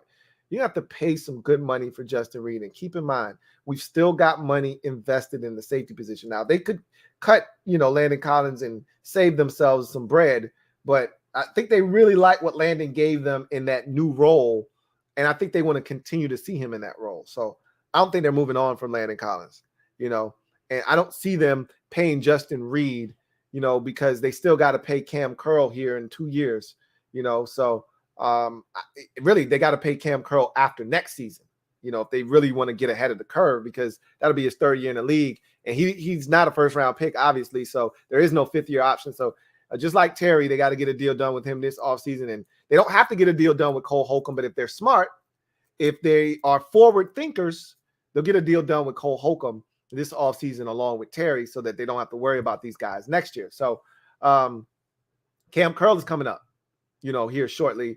They're going to have to pay him. If you pay Justin Reed, then if you want to keep Cam Curl, Justin Reed comes in, Cam Curl's going to say, all right, you breaking dudes off, where's mine? So these are things you got to think about. But I would love this offseason right here. O.J. Howard, Justin Reed, and a low-level free agent wide receiver. You would have to define low-level. I don't want to add any more, dead weight at receiver. If it's not a draft pick, if it's not a guy that I feel like can come in and really contribute at a high level, like I'm not looking to move on from Adam Humphries and, Cam Sims just to add another DeAndre Carter type. So it'd have to be somebody, worth our while. Metaphor, thank you for the super chat. Greatly appreciate you. Double up. Thank you for doubling up. My guy Metaphor writes, MOBBSQUAD. W logo equals Watson/Wilson, A New Hope. That's a name that I haven't really explored, and that's Deshaun Watson. I think that they're interested in Watson. Again, that we go back to, is Watson interested in us? He has a no-trade clause. He can determine where his next destination is. At this point, I would like to think he would just want out of Houston, and wherever he can get an opportunity, he just wants to play ball. I would think that would be the case with him at this point. Like having sat out an entire season, watching guys play ball, at this point, if someone's willing to trade for you, knowing that you've got, a bunch of red flags around you, even if you didn't do anything wrong, the narrative of Deshaun Watson, clean, squeaky clean, great image, face of a franchise, is no longer it exists. It no longer exists. You have to repair that image. And if someone's giving you an opportunity to do that, you should be willing to take it. But that's easier said than done. So Watson is interesting because he's the one name that I didn't name. And the Texans at this point, they're like, look, we selling to the highest bidder. And if Watson's smart, it doesn't really matter who's the highest bidder. He should be willing to just go. But I'm not Deshaun Watson. So he might be like, look, I still get to pick. And look, the Texans paid me to stay away last year. I don't like where they're trying to send me. They can pay me to stay away again this year. Who's to say? So we'll see what happens with that situation. Watson is interesting. Very interesting.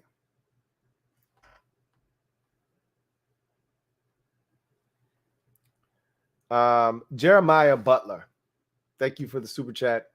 Greatly appreciate you, my guy. Jeremiah writes, that's a better name than the team. Nice. I don't know what you're referring to, but thanks, I guess. Thank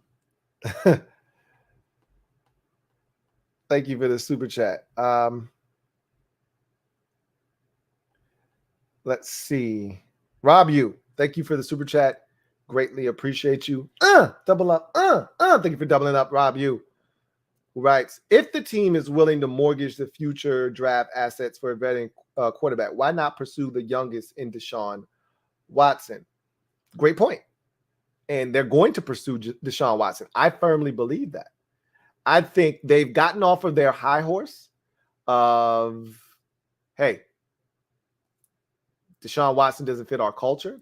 That's been removed now. Again, when you're in control or you're in command, see what I did there? When you're in command, as we were last year when we won the division, you can make those kinds of declarations. Oh, no, he doesn't fit this culture. We're trying to change the culture here in Washington.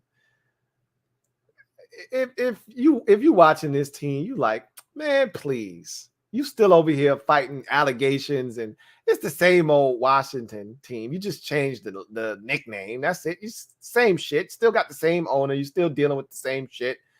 And at this point, Ron's like, look, we're going to have to deal with this shit anyway. We might as well go get a quarterback that's badass. Because the only way that people are going to stop talking about that shit over there is if we start winning some games. One of the guys that can help us do that is Deshaun Watson. So why not go ahead and do it? So I think he's in play. But Deshaun might be like, they already got a whole bunch of shit going on. Do I really want to go there? Again, if Deshaun Watson is available, one of the places that he really would like to go is Carolina. Why? Because it's close to home. Okay. And so played at Clemson, which is in South Carolina, which North Carolina is right there. And he's from Georgia. So Carolina was one of the places that he was willing to go. I surmise that Matt Rule and company, they're on their last legs in Carolina. Like, they got to win, and they got to win now. So if they can get their hands on Deshaun Watson, they'll give up anything and everything. You name the price, and they're like, hey, where do we sign? So for me, personally, I just think there are other options out there for Deshaun that would allow him to turn down this opportunity in the quest to end up somewhere else. Again, it's not for a lack of Washington trying, because I think they're going to be willing to give up what it takes to get Deshaun Watson. I just think you got to remember, these quarterbacks are in control. The only reason Matthew Stafford almost ended up here is because he wasn't in control. He did not have a no trade clause, so he had no say so. The Lions essentially did him a favor, but remember, the Lions' new GM came from LA, and LA had a relationship. Their GM, Thomas Dimitroff, had a relationship with him, so they did business together. They knew that they needed to get rid of Jared Goff. He was in their new GM in Detroit, came from LA, where he was a part of the brain trust that drafted Jared Goff, so he still somewhat believed in him. So there was a lot of synchronicity there that got that deal done. Okay, that cannot be glossed over. However, Washington, they tried. They were outbidded, and that could happen again.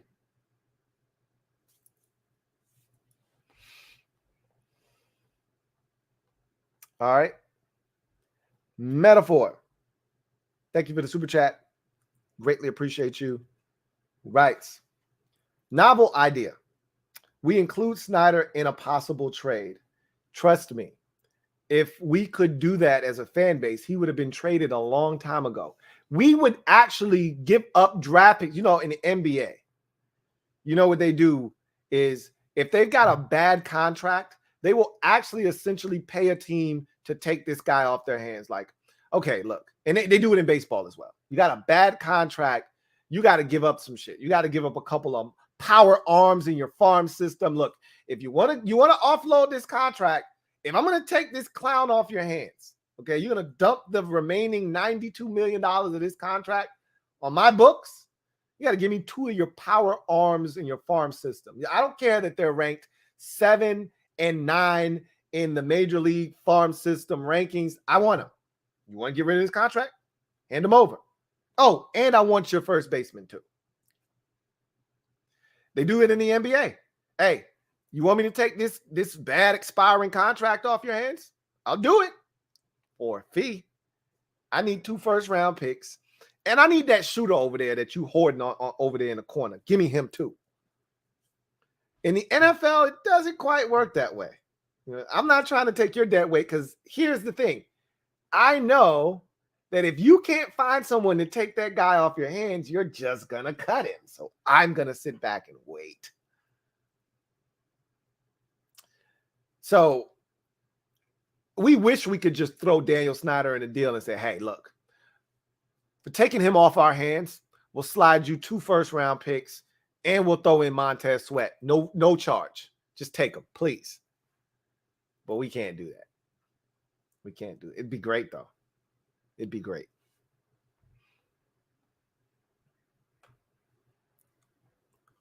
John Perez, thank you for the super chat. Greatly appreciate you. My guy, JP, writes, I'd gladly take Willis, Corral, or Pickett. And Ron wants one bad because his job could be on the line in year 3, possibly year 4. I think Ron wants one bad because it is getting hot in the kitchen. A little bit hotter than he anticipated it getting. And as I mentioned, the best thing and the worst thing both happened to Ron simultaneously in 2020. That was us making the playoffs. It was the best thing because it got a lot of people on board and people started really feeling Ron and the direction of the program. And it got so bad that you had pundits on TV talking about how Washington could end up representing the NFC in the Super Bowl. And you're like, whoa, what are we talking about here? Not because we signed Ryan Fitzpatrick, right? You're not talking crazy like that because of him, are you? So what happened is, and I've clearly we've talked about this a million gajillion times on this program about the fact that when he won, what he did was he fast-tracked the expectations of Ron's plan. You know, he never expected to win the division in his first year. And what came with that was unreasonable expectations for year 2. We still didn't have a quarterback. We just started 4 different dudes the year before, including a guy that didn't even make a regular season start in the postseason. We had no quarterback, and yet somehow, some way, Ryan Fitzpatrick was supposed to come here and all of a sudden turn into second coming of Rich Gannon or Kurt Warner, Trent Green, or some other guy that had some late career resurgence and win us the Super Bowl, take us to heights we never imagined. You're right.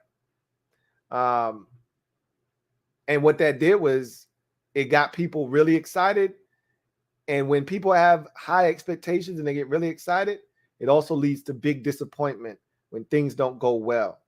And I think the biggest disappointment of all was the defense, because we could have understood, shit, Heineke stinks, Fitzpatrick stinks, offense stinks. We could have dealt with that if the defense was fighting their asses off every week, giving us a chance, and the offense just wasn't good enough. We could have stomached that. What we couldn't stomach was that this defense was supposed to be the catalyst driving this vehicle, and they're getting their asses kicked. I mean, literally getting their teeth kicked in every single week. They're smiling. They ain't got shit right here. Oh, this is gone. And every week we started. I mean, it didn't take us long to realize this defense stinks. It doesn't stink. It stinks. Now they got their shit together as the season wore on, but it wasn't what we thought it was going to be. So the expectations were up here, and if you don't hit them, then the disappointment is going to go through the roof. And you now get to a point where this was supposed to be the first year. Year 3 was supposed to be the first year where there was any expectation for Ron. Now we're at the point where, hey, bro, really ain't trying. If you ain't got a young quarterback on the roster that we believe in, really ain't trying to do another 7-10, Chief. Really ain't trying to do another one of them. You're getting a lot of that from people. I will tell you, if you don't draft a quarterback, and the goal is to pass on the draft class this year to get to one of the boys next year, I'd be on board with that. I'd take another 7-10, begrudgingly, but I'd take it. If you told me that we drafted a kid in the 3rd, but it ain't going to stop us from drafting a dude next year, okay, I can live with that. Even if you said that about a 2nd-round pick, I can live with that too. And that should be the mindset. If they don't take a guy, if you take a guy in the 1st round, that means you're punting on the draft next year, the quarterback position, unless you're willing to do what the Arizona Cardinals did. And the only reason they did that is because they had the number 1 pick in the draft, and that netted them Kyler Murray. If they were number 2 in that year's draft class, they wouldn't have been able to move on from Josh Rosen. You know why? Because the rest of that draft class was ass. It was Dwayne Haskins, Drew Lock, and Daniel Jones. What were they going to do? They happened to have the number 1 overall pick, so they could decide, you know what? Yeah, we traded up even to get Josh Rosen in the top 10 of the draft. Last year, he stinks. So we're going to do it again this year. You're not going to probably do that if you're Washington. If you draft a guy in the 1st round, if you draft a guy at 11, or if you trade up or you trade back and you take a guy in the latter portion of the 1st round, you're pretty much saying this is our guy. And we're not going to try again next year. And my biggest fear, if you want to be honest, and that's what we do here, my biggest fear is that we take a guy that is marginal at best this year, and that precludes us from getting a guy that could be elite next year.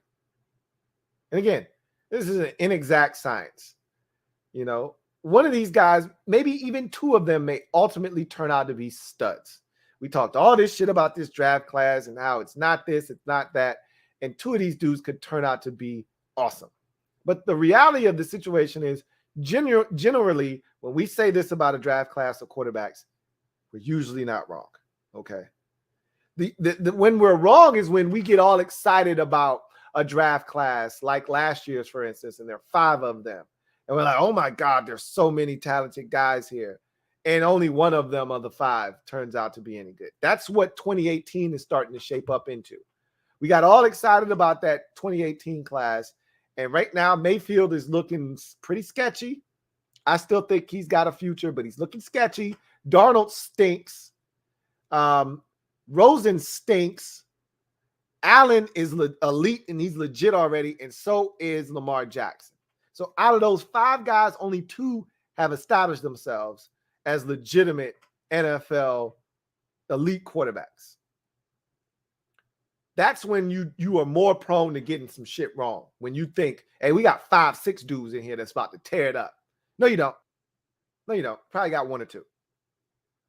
When we think, hey, it's like 4 dudes, none of them are 1st round, quarterbacks really. Maybe one might be a 1st round quarterback. When that's the consensus, you're usually not wrong about that. It's usually not a good draft class of quarterbacks. We'll see. As far as Willis, Corral, or Pickett, I'm sort of there with you. If we got any one of those guys, I'm not as big on Willis as a lot of people. I know the upside. I see the talent. I practically said the same thing about Justin Herbert, except he's not 6'6", 6'5", 6'6", 230, 35 pounds. I pretty much said the same thing about Justin Herbert. He's toolsy. He's got everything you're looking for. He's an athlete, got a cannon for an arm, can make off-schedule plays.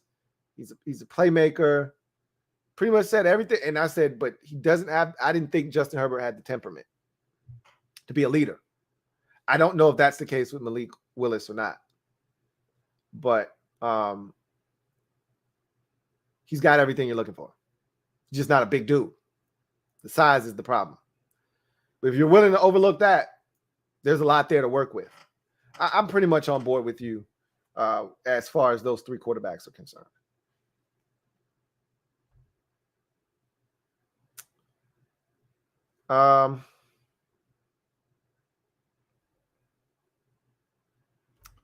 Rob Yu, thank you for the super chat. Greatly appreciate you. My guy Rob Yu writes, which QB do you like the most in this draft? You'll find that out. You're a member of the mob. I'm not going to reveal that. You're a member of the mob, so you'll know. You will know here shortly. And I will spell it out for you guys explicitly why I feel the way that I feel when I give you my rankings. And I think some of you are going to be surprised at my rankings because I'm looking at the comment section of these videos that I'm putting out, and it's almost as if you guys are not listening to what I'm saying. I mean, I got people saying, well, Louie loves this quarterback. No, the hell I don't. Well, Louie can't stand this quarterback. Did you just hear the video that I just did? Were you listening to anything that I just said? I don't think you actually got the gist of what I just said. So I think there's a lot of misinformation out there as to how I feel.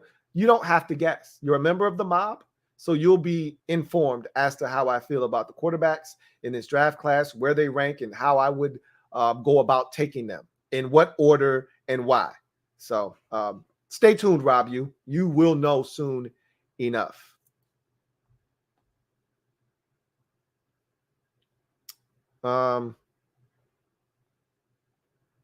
Let's see.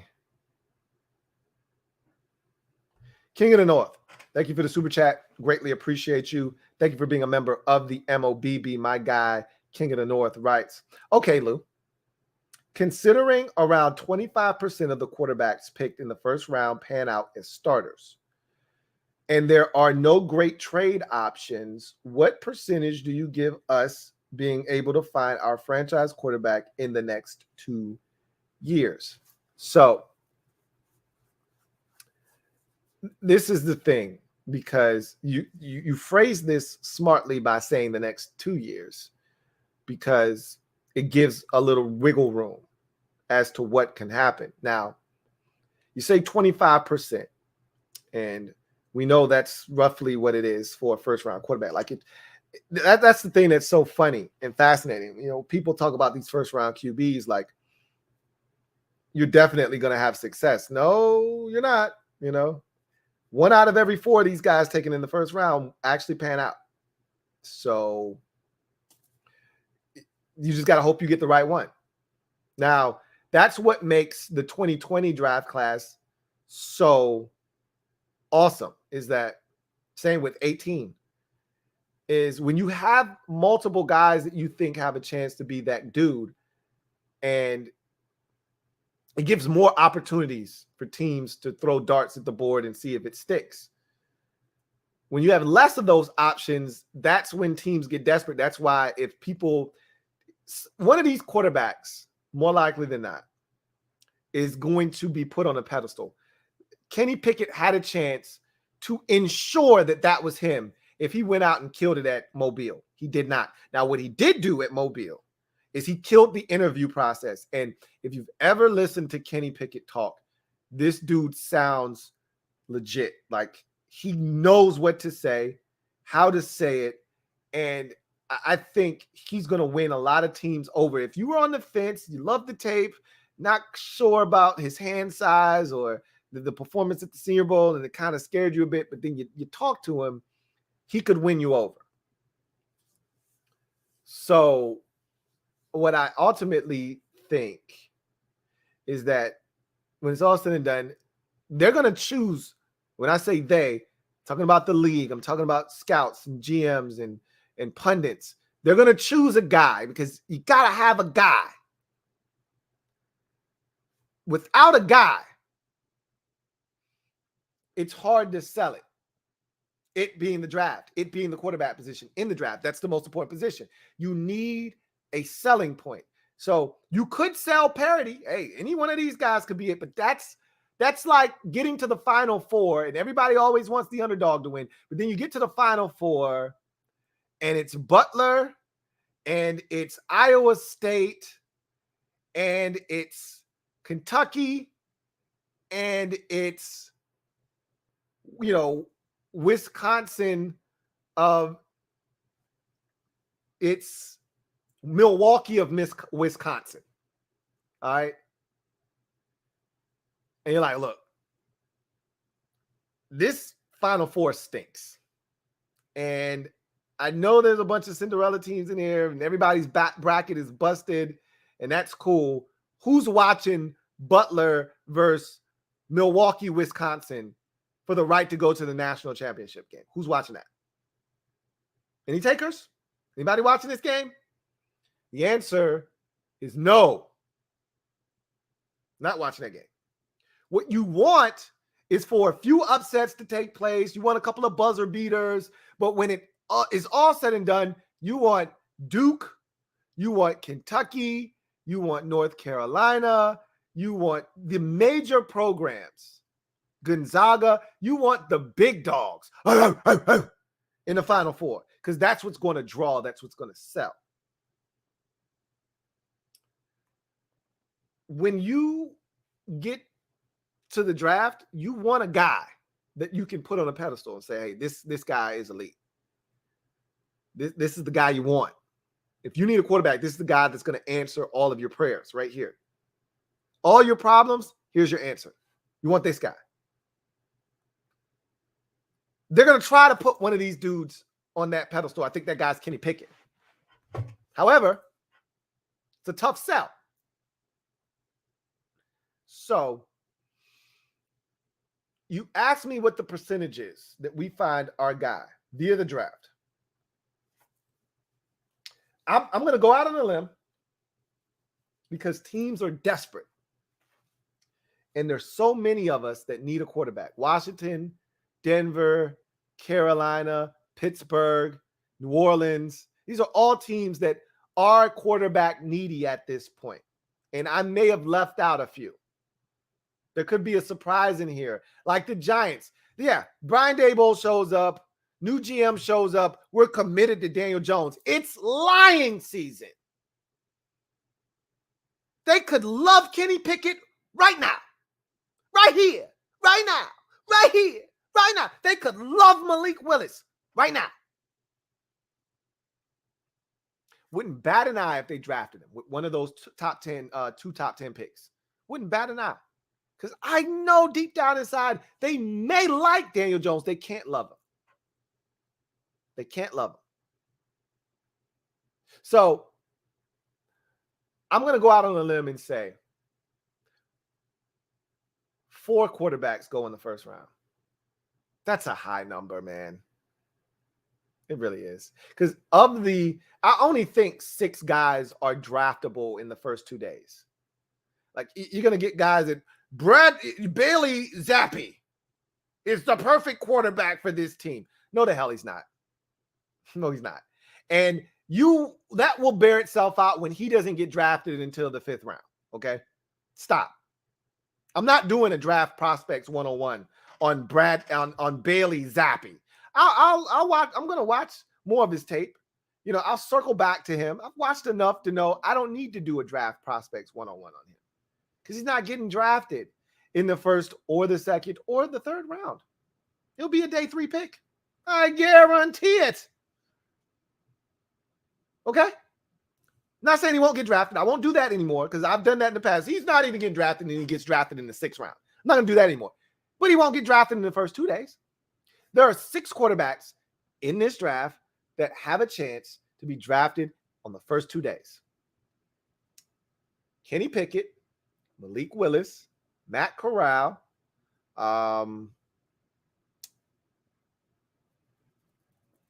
Carson Strong, Sam Howell, and Desmond Ridder. Those are your 6. And I didn't miss anybody. That's it. Of those 6, 4 will go in the first round. That is my guess.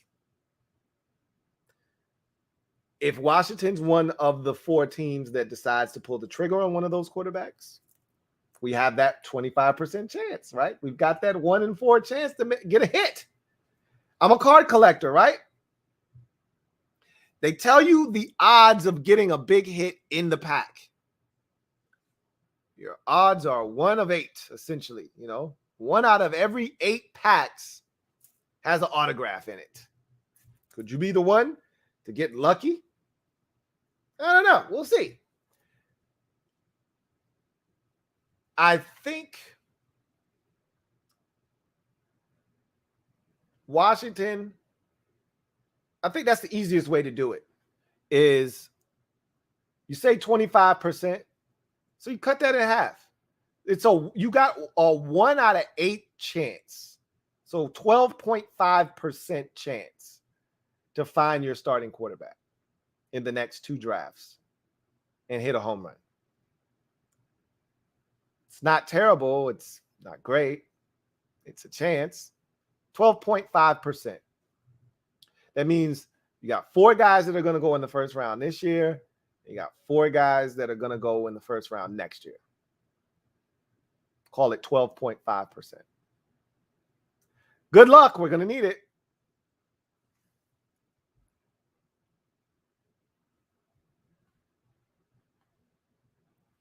Marcus Bird, thank you for the super chat. Greatly appreciate you. My guy Marcus writes, what do you think about Kentucky quarterback? Looked like he could be Justin Herbert or Allen. What Kentucky? Not Western Kentucky. What quarterback are you referencing? Look, this draft class, after you get past the first 6 dudes, it ain't another soul in this draft worth drafting in the first 2 days. Okay, meaning from the the 4th round on, if you want to draft Jack Cohen, okay, be my guest. Knock yourself out. Okay, I'm good. All right, they're in another guy in this draft. So, if you want to be that guy that tries to find the diamond in the rough of some quarterback that played on some obscure roster that you want to sell yourself on, hey, this is the guy, go right ahead. There are 6 guys. I'm going to keep it nice and simple and short and sweet for you. There's 6 guys, and I've mentioned them already, and I'll put them in order, and I'll add a 7th, because when I make lists, I start listing things. They're a list of 7. So I'll throw in a 7th guy, and it'll more likely than not be Bailey Zappi, but I'm not doing a draft prospects 101 on him, but he'll be 7th. Just know that. But there isn't anybody else in this draft class. Now, if you're talking about next year's draft and there's a quarterback at Kentucky right now that's playing, I wouldn't know. I'd be able to talk to you about that guy, down the road potentially, but I wouldn't be able to tell you about him right now. So.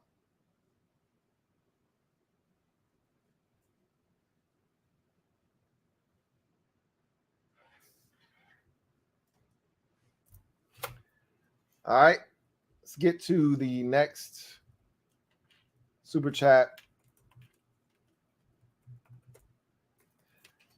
And it's from Rob U. Thank you for the super chat. Rob U, greatly appreciate you. Rob U who writes, if QB isn't solved this year, is Ron on notice? I think he's starting to feel that heat. And like JP said earlier, that's part of the reason why Ron is so desperate to get one. And, that's what we've talked about is the timeline has been expedited. Like he wasn't supposed to be in this mad dash for a quarterback this year. He would have loved to have gotten his quarterback already.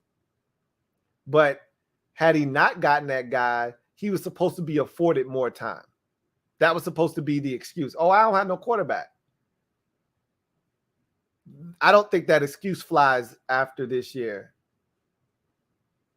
I think being that we felt like we lost a lot of games last year because we just didn't have good enough play at the quarterback position. And when you look at our season and you look at what we ended up finishing 7-10, and you look at all the opportunities that were in front of us, the New Orleans game, the Green Bay game, even though I don't think Heineke was terrible in that game, the Denver game, the New Orleans game and the Denver game, they stand out like sore thumbs because those were two inexcusable losses that we had no business losing. The Kansas City game is another one where you're like, hey, we could have won that game. Mahomes threw 3 picks in the first half. Or they had 3 turnovers. I don't know if he threw 3 picks. I think he threw 2 picks and they had a fumble in the first half. And I think we went to halftime tied at like 10 or 13 or some bullshit like that. Or we were up 13-10. Whatever the case may be, we should have been winning by more in that game. And so when you look at our season, then, you get down the stretch and you look at how things finished up. And we had better play at the quarterback position. Week 1 against the Chargers. I mean, that really was more on the defense. We never had the ball in that game offensively, but still. At the end of the day, we left a lot of opportunities out there, and we felt like a lot of that was due to the quarterback position. So, yeah, the defense wasn't good and this, that, and the third, and there's plenty of blame to go around. Trust me. It's not just on,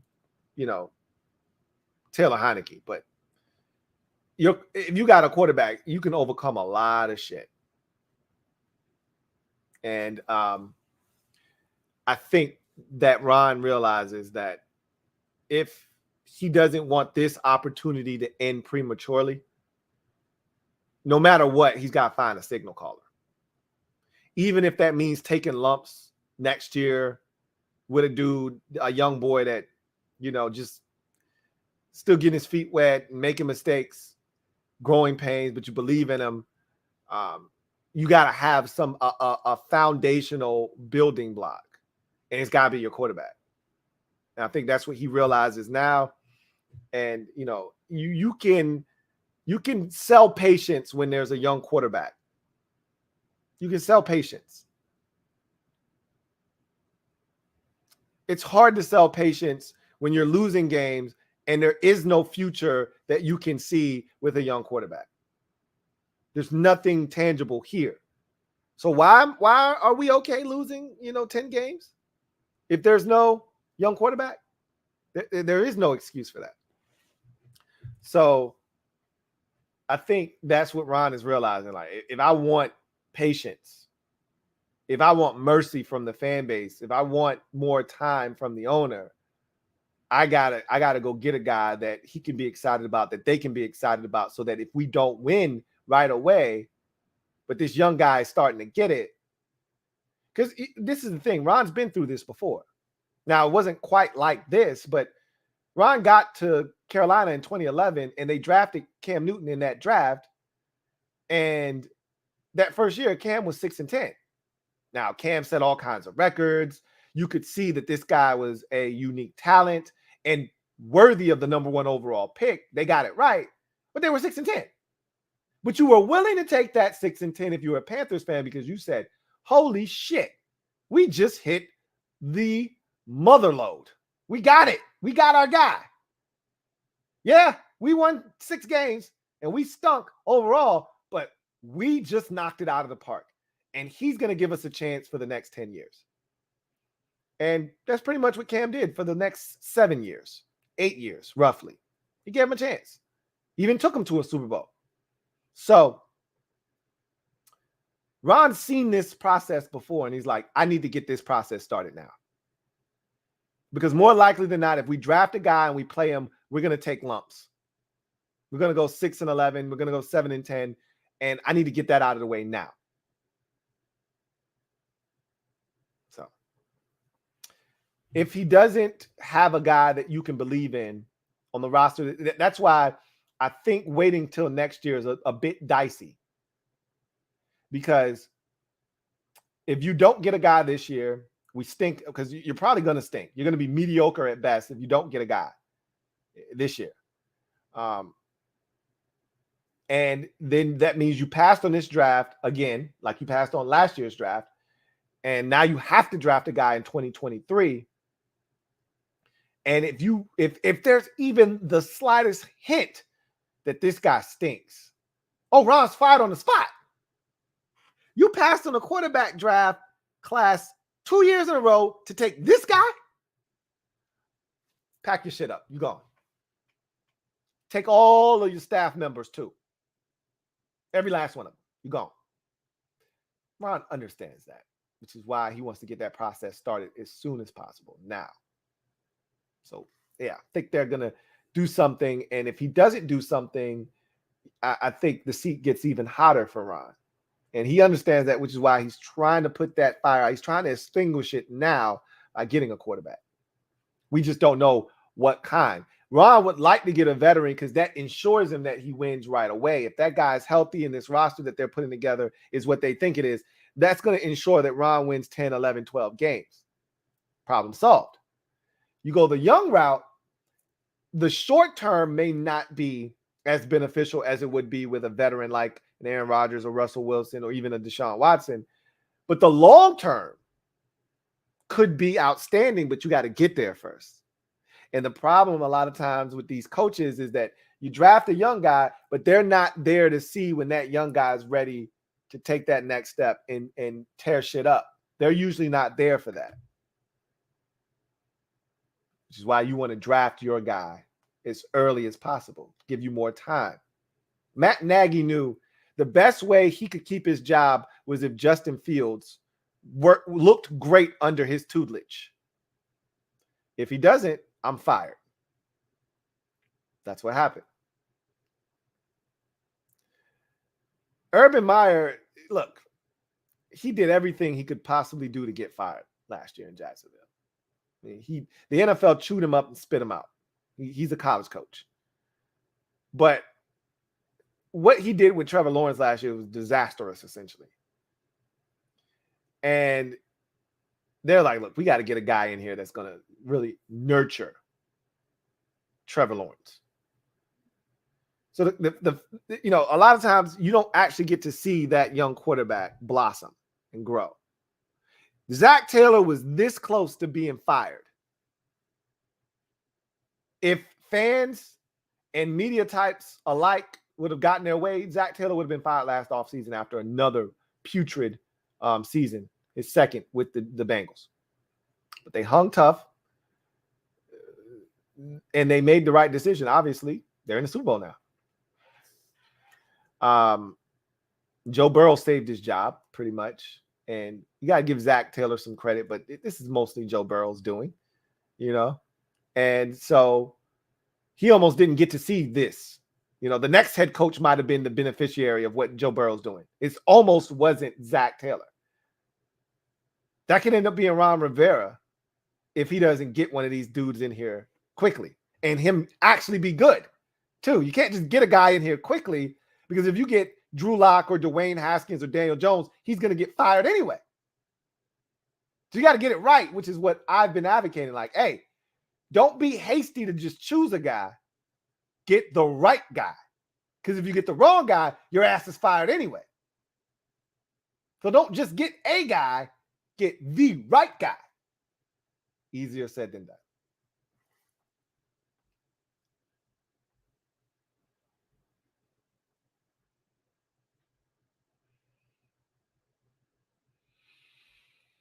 Captain Spartan 04, thank you for the super chat. Greatly appreciate you, my guy. Captain Spartan writes, can we get a Louie rant Tony Baselli and Leroy Butler made it into the Hall of Fame. I remember you saying that they weren't Hall of Famers a while back, but seriously, Hall of Fame class year is not good. And an official made it in. I haven't seen the list yet, but I will see the list. You know, I'm gonna talk about it on my podcast. You know, and if I'm gonna look at the class, and if you're telling me what you're telling me is true, Tony Baselli was a really good player. He was. I knew he was gonna get in because Terrell Davis got in. Like, these are guys that I didn't feel like were dominant for long enough. They were like shooting stars. Tony Baselli was a dominant left tackle for like 3 years, and he was always injured. And I don't think he should be in the Hall of Fame. But he's gotten in. Leroy Butler was a really good safety. He was not a Hall of Fame safety. Maybe I'm missing something, with Leroy Butler. I watched pretty much his entire career. Maybe the first 3 or 4 years I wasn't all that too familiar with. I've watched pretty much Leroy Butler's entire career. He's a really good safety.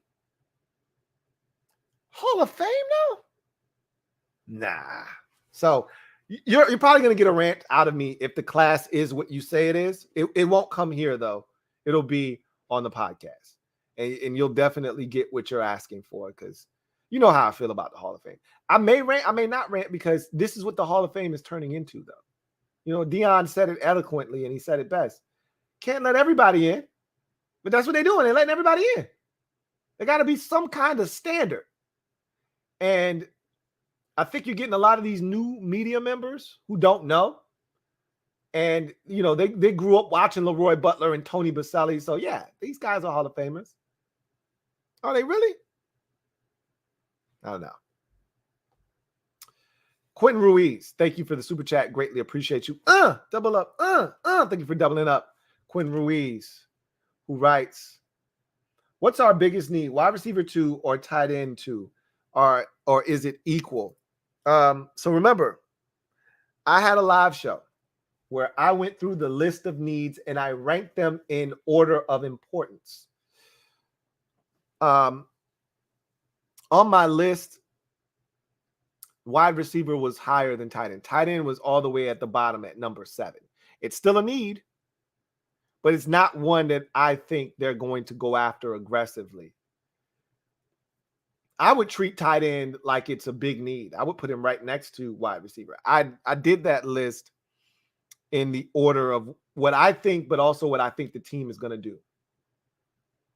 If I were in control, tight end would be up higher, because I don't think our tight end position is settled. If they bring back Ricky Seals-Jones, we're not doing a damn thing at tight end. Nothing.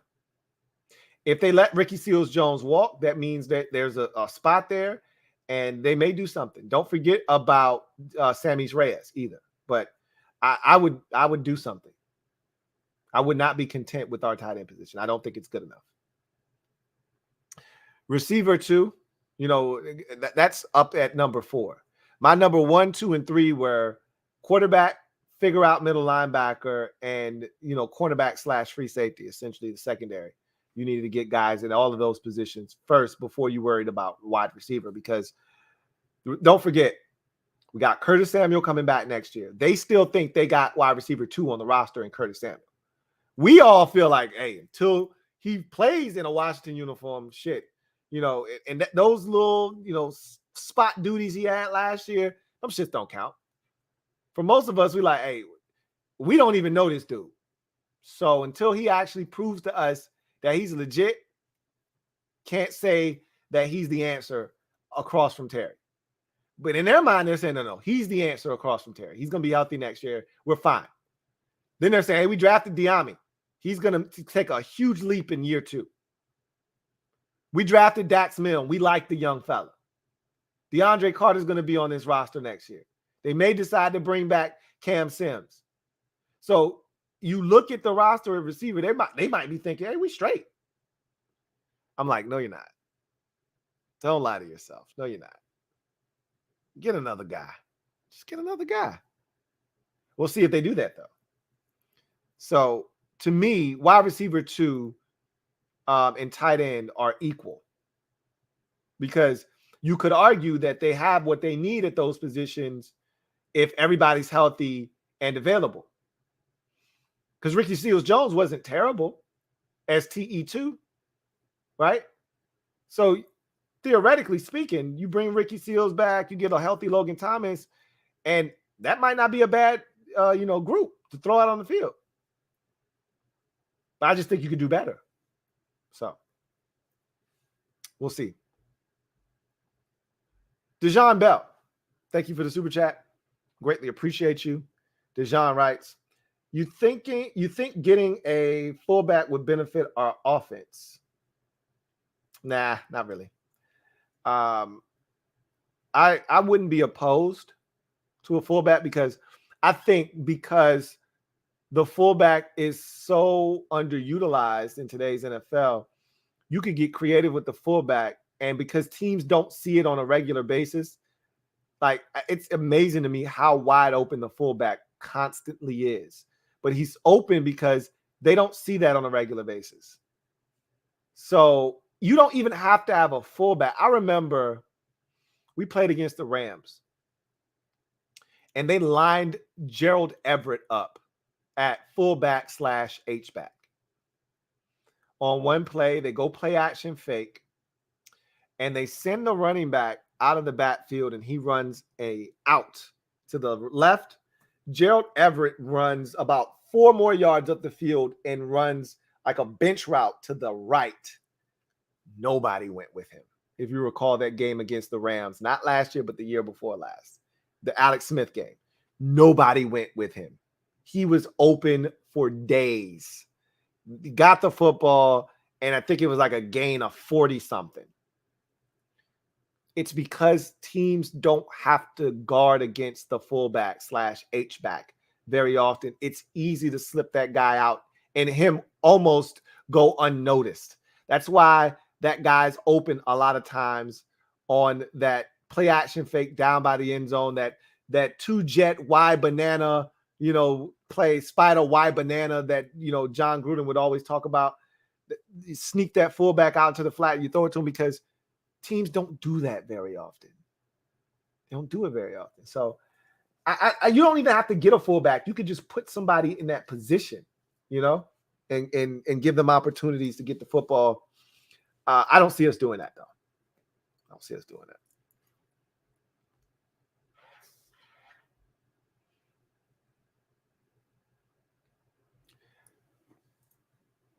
Robert Parrish, thank you for the super chat. Greatly appreciate you, my guy. Robert writes, why is Joe Jacoby always snubbed for the Hall of Fame? Seems like guys with far less achievements make it. Is he being 8-balled? I don't know if he's being 8-balled as much as I just think a lot of those Hall of Fame writers are of a new generation. They did not watch Joe Jacoby play. And I don't think the people that are speaking on his behalf are doing a good enough job of convincing the panel of his worthiness, because that has a lot to do with it too. When you're talking to a group of reporters that didn't watch Joe Jacoby play, you're essentially relying on that voice essentially to go into that room on your behalf and sell them on the fact that you're a Hall of Fame player. And I truly believe this. Joe Jacoby will eventually get in. I just think, much like Art Monk, where it was a travesty that he wasn't in for all those years, he'll eventually get in. It's going to take a while. It shouldn't have taken as long as it's taking. And the fact that he's no longer on the ballot anymore, he's now on like the senior ballot, sucks, because we shouldn't have gotten to this point. But I think eventually he'll get in. But like Tony Boselli isn't a better offensive tackle than he is. The tackle that got in last year, I think it was Jimbo Covert for the Bears. He played in the same era as Joe Jacoby. He's not better than Joe Jacoby. But Jake always finds a way to get overlooked. So I wish I could explain it, Robert. I wish I could explain it.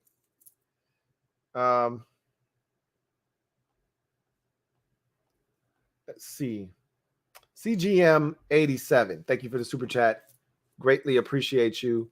Who writes plus or minus 3.5 takes for John and Chase on Uni's Love video. I'll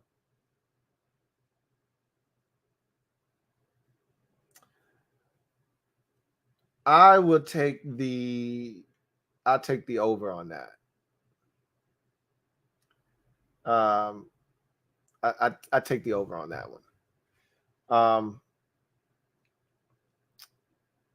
Remember they were telling us, you know, and they showed us the video a million times, and they looked like, oh, these are dope, yada yada. They turned out pretty good. I think they did a pretty good job with the uniforms, as I mentioned. I know there's some people out there that don't like the white ones. I don't have a problem with them. I know some people don't love the black helmet. It's whatever. Like, I think they did a pretty good job. So we'll see. All right. Let's see what we have. MYKG2. Thank you for the super chat. Greatly appreciate you. Thank you for being a member of the MOBB, who writes, hey, Lou, I am a new mob member. Stand up. You officially in the building. I was like, I don't remember you being a mob member. Welcome to the squad. MYKG2 says, and I normally don't follow anyone, but you have a great thing going. Keep up the good work. Thank you. I really do truly appreciate that. Looking forward to chopping it up with you in the future.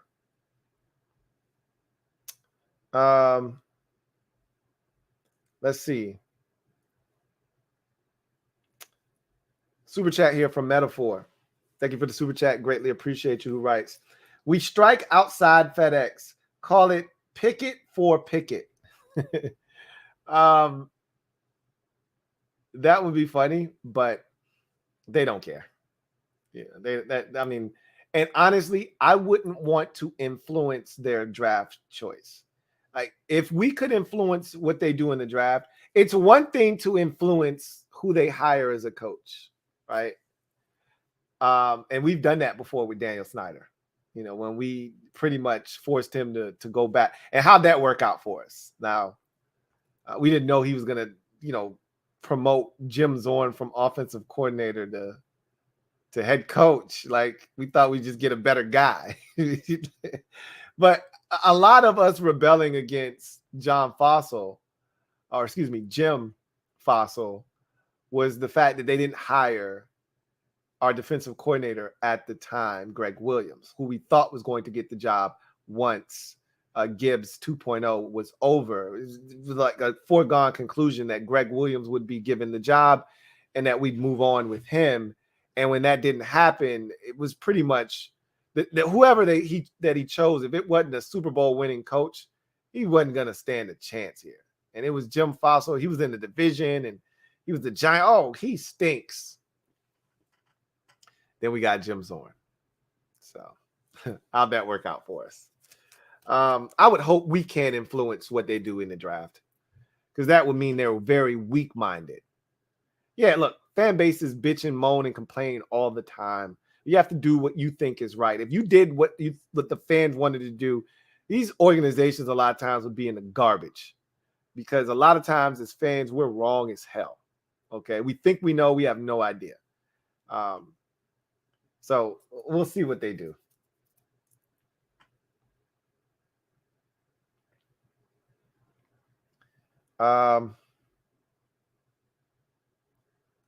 Let's see.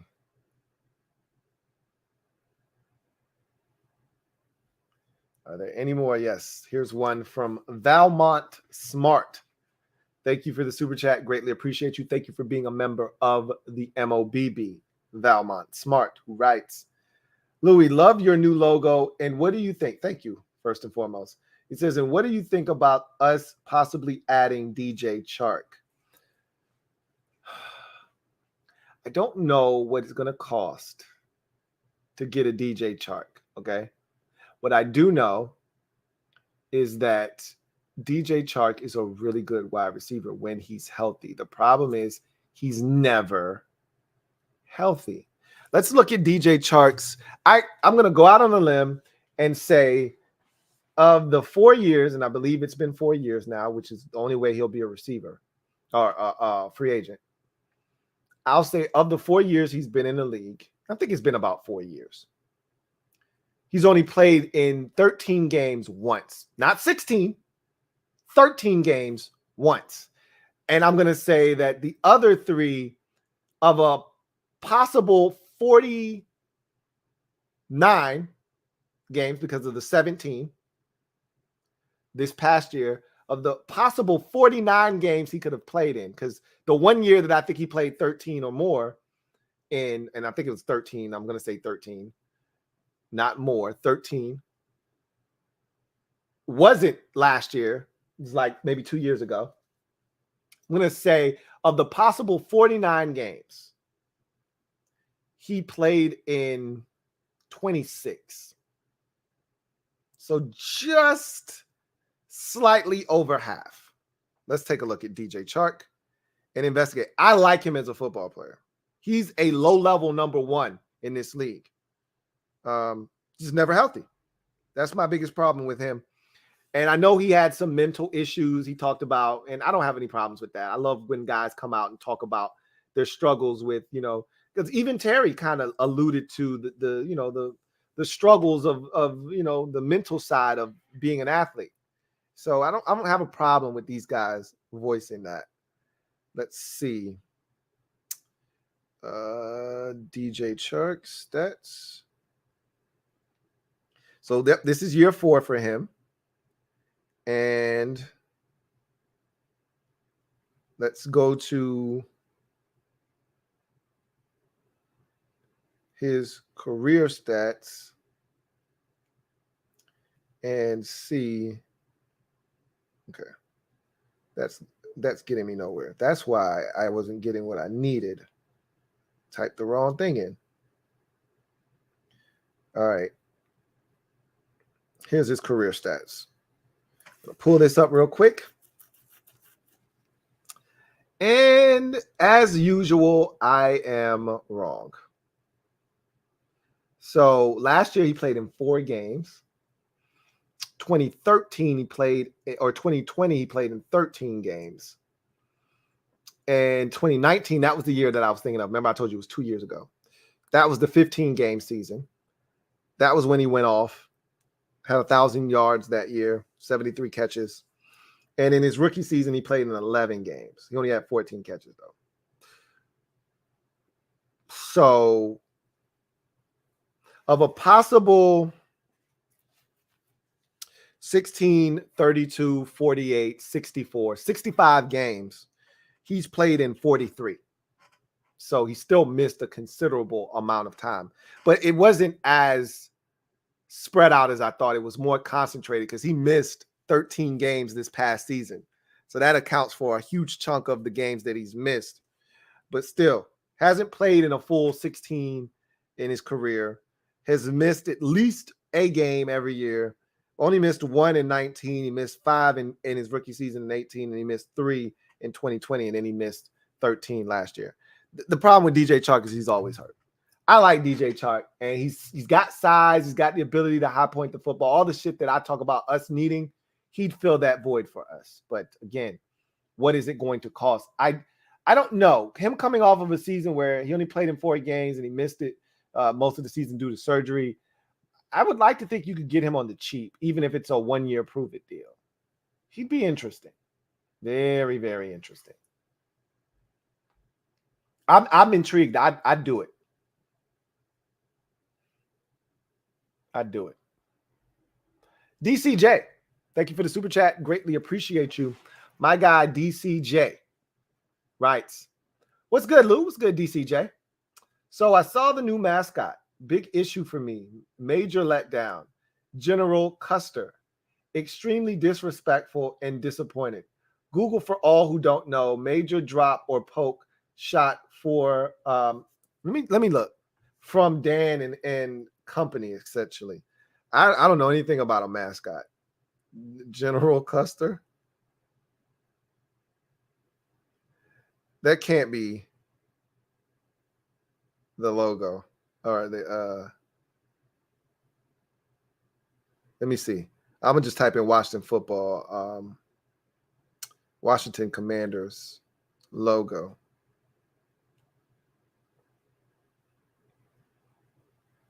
And see if anything comes up.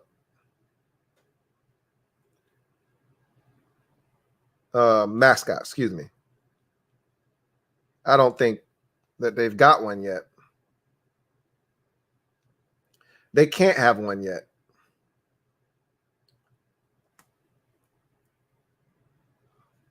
Let's see. Wait a minute. I think I might have found what you were talking about. I don't know if this is true. I don't believe it. Says Washington Commanders unveil new mascot General Custer, who is a real person, by the way.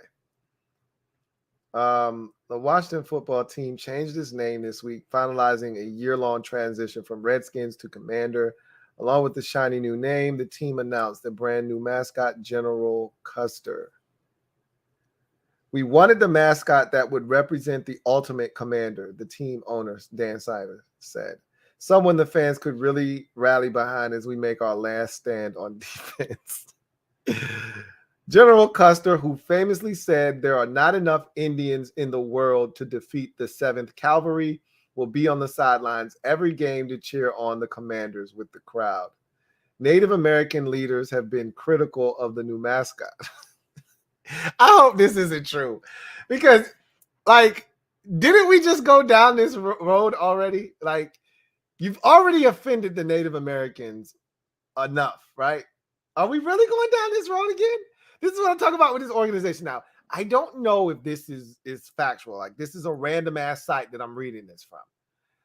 I have every right to believe that this is legitimate, but I've never seen anything from this site before. And so I can't substantiate this. I could probably do some more legwork to figure out if this is legitimate or not, but I'm not going to because I don't care enough. But if this is true, right? If this is true, if this is factual,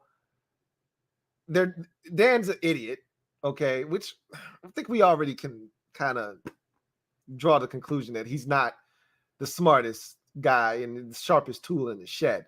But if they really decided to do this after changing the name from Redskins because it was offensive to Native Americans, and then you're going to pick a mascot that essentially killed Native Americans and said there weren't enough Native Americans to take on the 7th Cavalry. Yeah, kind of reinforces the fact that they don't get it, but we already know they don't get it. So yeah, that is crazy. Anyway, I digress. Thank you for that. I did not know that. And again, I'm still skeptical on that really being the mascot, but if it is, yikes. Another blunder and misstep by this dreadful organization. Anyway, Fat American. Thank you for the super chat. Greatly appreciate you. My guy, Fat American, writes, okay, Lou, I see you. Rocking that Commanders logo and staying true. Clean logo, clean, clean, clean. Let me see that hat, though. This is not a Commanders hat. So I actually went to the store to try and find one, and they didn't have any yet. I'm probably going to have to order one off of the line. I'm reluctant to order anything right now because I don't want to. But I'm going to order one. I just got to find one that I like. I didn't want to be a part of that first wave. Don't ask me why. I'm being petty. I didn't want to be a part of the first wave of people rushing to get the merch. Kiss my ass, okay? All right, I'll give you my money when I feel like it. So I didn't want to be a part of this spike that had Washington Commanders being the highest grossing, merch on the NFL.com website and fanatics.com and all these different places where you can get merch that are licensed to the NFL. I didn't want to be a part of that demographic that was helping the team be number one. When shit subsides, and those prices too, through the roof. I mean, they were gouging everyone out of the gate. And you knew they were going to do that because everyone's excited. That's what you do. You take advantage. Like a wise man once told me, he said, every serious business owner that has a balanced portfolio should have ownership in at least one of two companies, if not both. The funeral and burial industry or the jewelry/wedding industry. Why? He said, because people make irrational decisions when they're emotional. And he's right. When you're grief-stricken, someone has passed away, that's why they try to sell you on these expensive ass caskets. Why the hell do I need to make sure that old grandma is in the most lavish and expensive casket with all of the fixings on the inside? You need to make sure your loved one is comfortable. They're dead. Their carcass will be bones in 2 months. Okay? I don't know how good the formaldehyde is going to work. So maybe it'll take them a year. But they're upselling you on all this shit. You need this glossy, shiny finish on the outside of the casket. No, I don't. Give me the most standard casket you got. They know that you are going to be emotional and that they can sell you. And you know what? They ain't shit for that. I just want y'all to know that they're going to try to do that. And if you've never been through the process, take it from me. They're going to try to sell you a lot of shit that you don't need. And they ain't shit for that. But they're taking advantage of someone who isn't mentally in their right mind. They're emotional and they're vulnerable and they're impulsive. Same thing when you're married, you're getting married, you're excited. No expense is too much for your future bride or your future husband. And so you go in there wide-eyed and you want the best and they're going to sell you. You want the best for your fiance, don't you? Yeah, she deserves the best. And you know what I found funny is, because again, I'm a psychology guy, so I always look at all of this shit. I'm in there buying a ring, right, for my wife, fiance at the time, or girlfriend at the time. And I'm dealing with one of these jewelry, I don't even know what to call it. I can't even think. Well, I don't know why my brain is fried. Clerks. Let's just call it a jewelry clerk, because I can't think of a different name. And while this one individual is helping me, she thinks she's gaming me up. You know, and I let her think she was gaming me up. But I'm like, I'm not paying any more, and you're not upselling me on another ring. This is the ring I'm going to get. And you know what I'm going to do? Just because you're being petty, I'm going to go next door to your competitor, and I'm going to see if they have a ring that's similar, and then see if I can get them to lower the price. And if I can't, then I'll come back. And I literally told them that. But that's just me being petty. Because I need to feel like I'm getting a win. And I'm not going to let you get a win. I need to win. So she goes over to one of her colleagues and goes, "Isn't this a beautiful ring?" And she's like, "Of course, they do this all the time, right? Oh my God. Like, first of all, this shit is in your store and you've seen it a million times. Stop acting like it's the first time you've seen the ring and it's the most beautiful thing you've ever seen in your life." She's like, "Oh my God, it is gorgeous. She's going to love it." Oh, really? I bet. But I said all of that, and I know I just went down a rabbit hole, but I said all of that to say this. They were trying to get everybody on these prices. That shit will come down. Or I'll catch a deal, and that's when I'll buy. But you weren't going to get me spending damn near $50 on a cap. Yeah, right. Okay. Not me. Not this guy. I'll get me some, though, eventually. I digress. Barry Curtis Jr. Thank you for the super chat. Greatly appreciate you. Thank you for being a member of the MOBB. My guy, Barry Curtis Jr. writes, Kenny Pickett's arm scares me. It shouldn't scare you. It's adequate enough. I liken his arm to that of Joe Burrow. Does Joe Burrow's arm scare you? No, it doesn't. Kenny Pickett's arm shouldn't scare you. He does not have a pop gun arm, okay? He's not just lofting it up there. His arm isn't Taylor Heineke-esque, okay? He's got a Joe Burrow arm. He's got enough juice and zip to get the football wherever it needs to go. Is it the best arm in the world? Is it Justin Herbert's arm? Is it Josh Allen's arm? Is it Patrick Mahomes' arm? No. But guess what? He can get it there. He can get it there. Shouldn't scare you.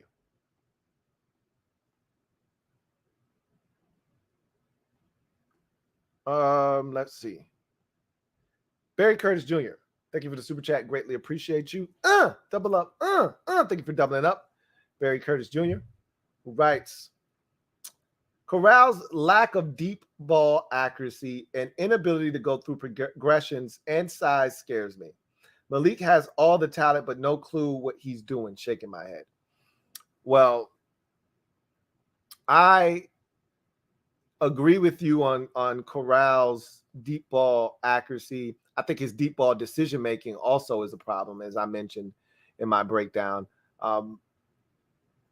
I think those are correctable things, though. I think he can get better at both of those things. As far as going through progressions, I think Corral does a good enough job of that. You got to remember, these guys are playing in these, bubblegum offenses in college football.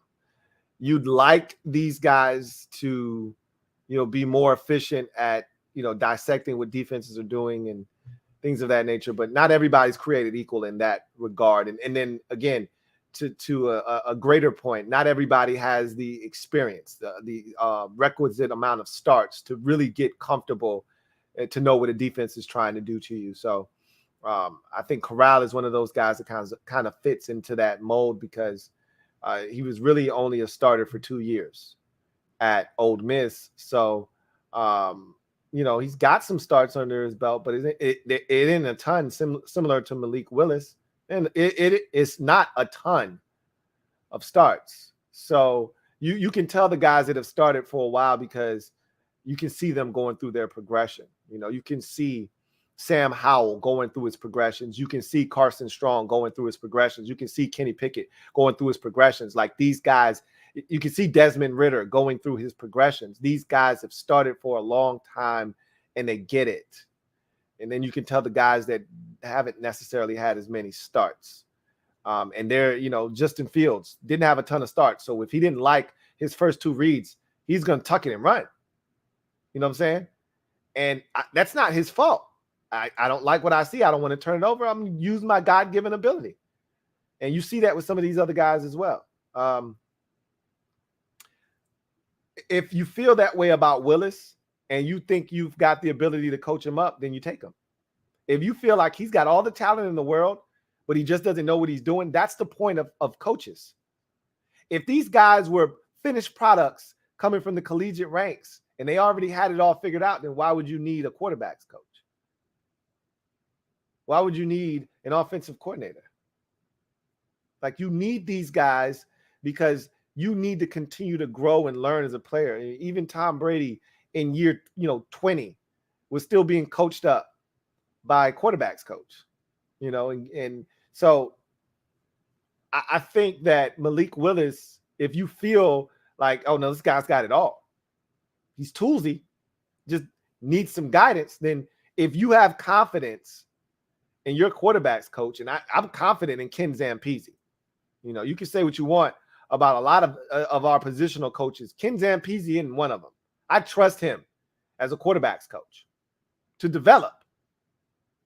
Well, if you believe that to be the case with Malik Willis, then draft him. Draft him.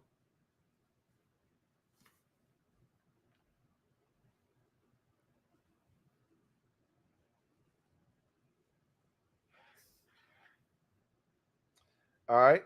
Let's see. Christian Clout. Thank you for the super chat. Greatly appreciate you. My guy Christian writes, okay, Lou, when do we as fans say F it? Let's go get Kyle Smith back so he can find some gems in this year's draft, like he did with us with Terry, Curl, and Gibson. That's not going to happen because, Ron came in and Ron had an opportunity. Ron left Kyle Smith alone that first year, and Ron quickly realized what he needed to do. And we didn't all agree with it. And I totally understand why Ron did what he did, but that doesn't make it the right decision. It just makes it a decision that I understand. And I think Ron, I've said this before, and I can't confirm this. The only thing I can confirm is that Ron didn't trust anybody that was in that building before he got there. So he essentially cleaned house. Like, I don't want anybody acting as a buffer between me and the owner and having his ear. I don't want anybody that could be, trying to go behind my back and eventually take over my job. Or I don't want anybody that would have motive to want me out so that they can, win in a power struggle. We've seen coaches and GMs have power struggles in organizations, and the GM usually wins those, those battles because they're closer to the owner and they have his ear more, which is why no one could ever, beat Bruce Allen at his game. So I understood why Ron did what he did. He's like, I don't trust him. I don't know him. And I'm not going to let this dude get me fired. And I'm not going to let this dude get in Daniel, Snyder's ear and try to get me out of here if he doesn't like something that, I want to do, or I don't agree with something he's done. I don't want this dude ending up being, a hindrance. But I also felt like Ron was like, they giving his ass way too much credit. They being the fan base, they giving him too much credit for some of this shit that's going on. I found some of these players too. So Ron was like, at least if I bring a dude in here and he finds some guys, it should still trace back to me because I brought this guy here and I got the final say so. So I can't confirm that part, like that it's Ron's ego. I can't confirm that Ron didn't want anybody here backstabbing him or potentially getting into a power struggle that he could lose. So he got rid of anybody that he felt like was a threat. And let's keep it a buck. Kyle Smith was a threat, especially if he did a really good job. So it ain't happening, Christian. It ain't happening. As long as Ron's here. And look, Kyle Smith isn't coming back here, more likely than not. It's rare that you get rid of a guy and then he returns in the same capacity that you got rid of him, 3, 4, 5, 6, 7 years later. It's rare. Thank you for the super chat.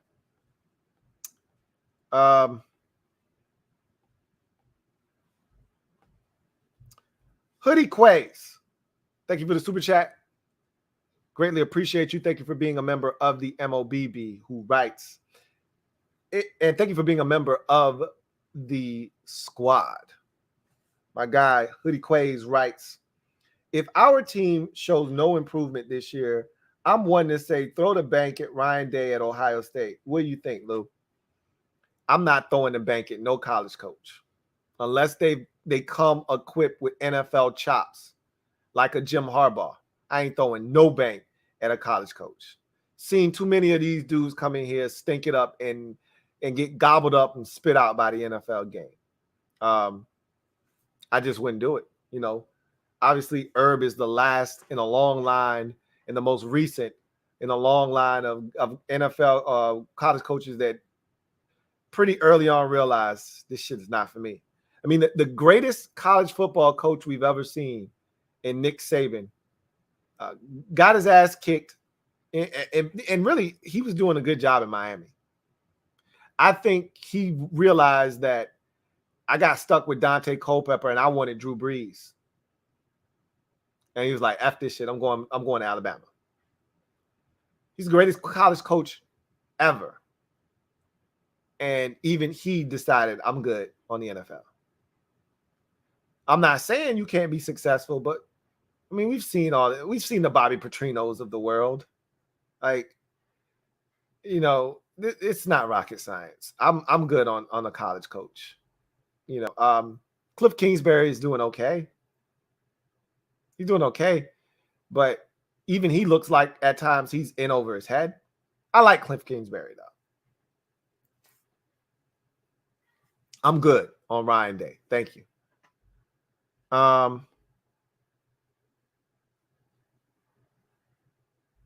Marcus Bird, thank you for the super chat. Greatly appreciate you.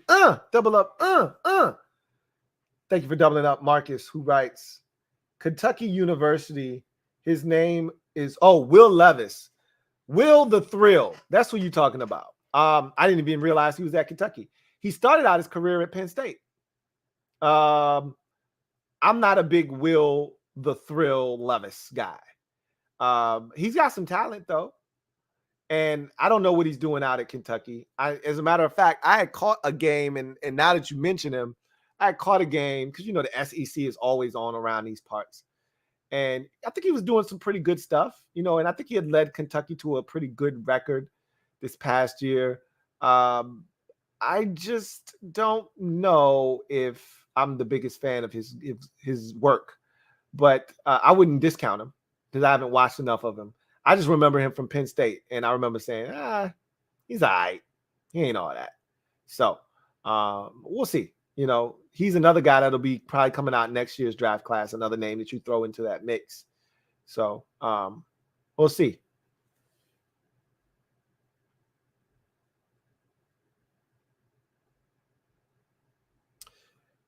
John Livingston, thank you for the super chat. Greatly appreciate you. My guy, JL Smooth, thank you for being a member of the MOBB Writes. What up, Lou? What up, JL Smooth? Curious on your thoughts about Steve Tasker for the Hall of Fame. Big topic here. In my opinion, yes, he's arguably the best special teams player of all times. I think that they deserve Hall of Fame recognition when you were as good as Steve Tasker was. Like Bill Bates, Steve Tasker, when he finally hangs it up, Slater for the Patriots. Like, these guys deserve Hall of Fame recognition. Like, they were the best at what they did, and it wasn't even close, you know?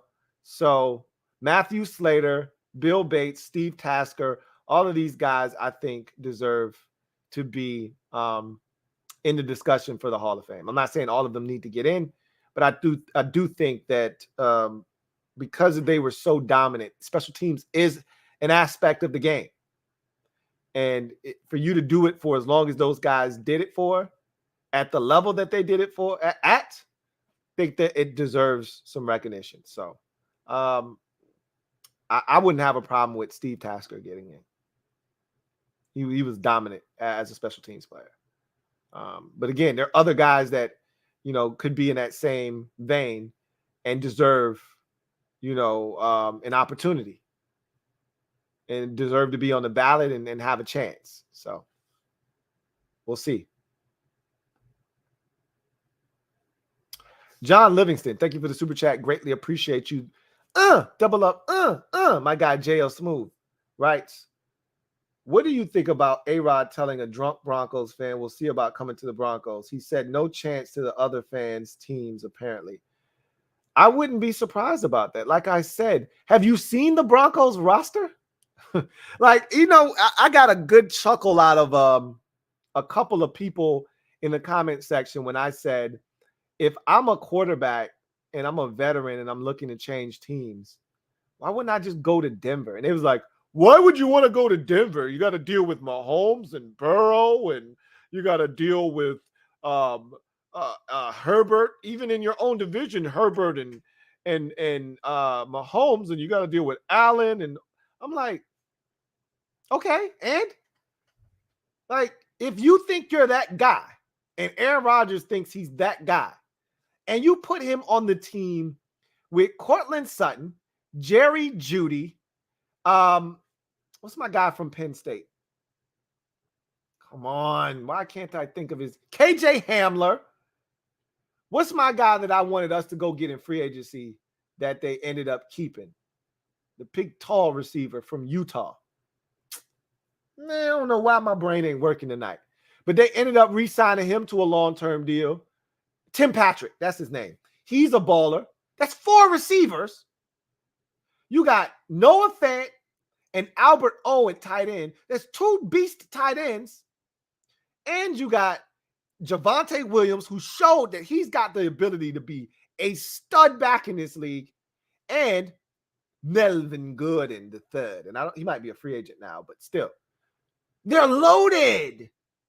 It's what I'm saying. When has Aaron Rodgers ever had that many weapons? The closest might have been when he had Jordy Nelson, Randall Cobb, and I think Greg Jennings were all on the same team. Might have overlapped for a year, maybe 2 max in Green Bay. And even then, they still didn't have a tight end. They might have had Jermichael Finley, but that was like a shooting star. He was here today, gone tomorrow. He's never seen that much talent on one team. You put him on that team and you think anybody's stopping that offense? Yeah, you're damn right. I'd be willing to go to Denver. I don't want to go to Washington. I don't want to go to New Orleans. I don't want to go to Carolina. I go to Denver. Peyton Manning won there. I can win there. You got a good defense. Their offense is stacked and loaded. You're damn right I'd go to Denver in a heartbeat. I don't give a shit about Herbert or Burrow or Allen or Mahomes. I'm Aaron freaking Rodgers. You put me on that team, and who's beating us? So, yeah, I could believe that.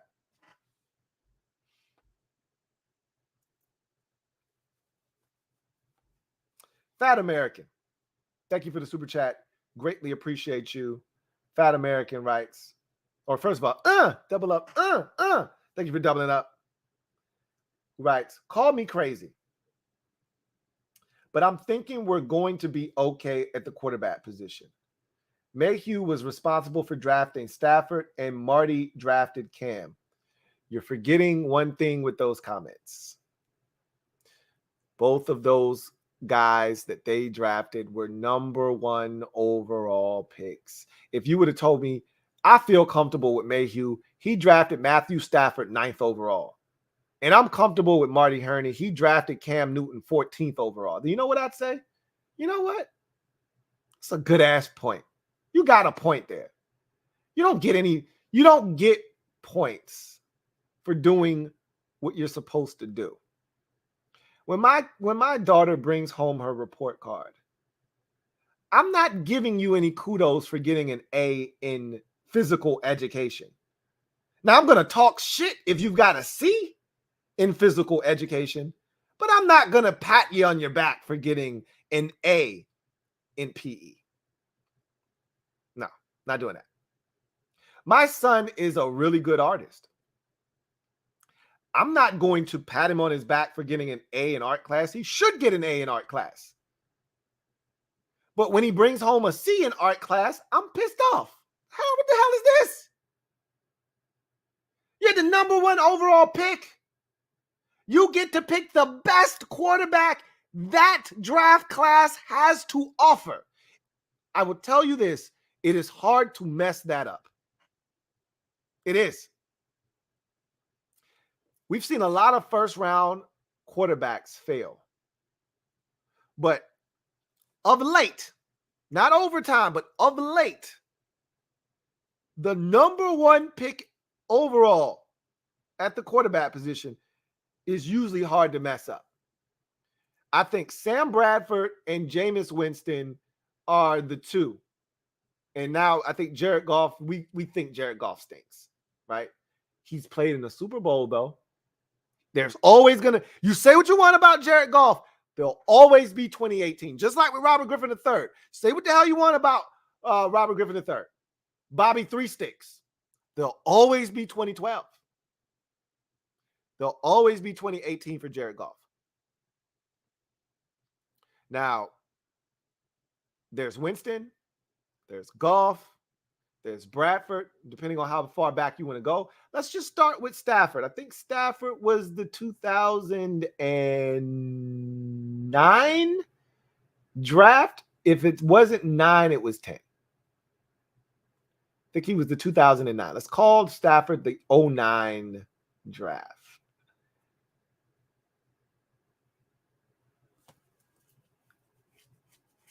I think Bradford was like 07, 06, 05, somewhere in there. So he's a little bit further back. So let's start with Stafford's draft.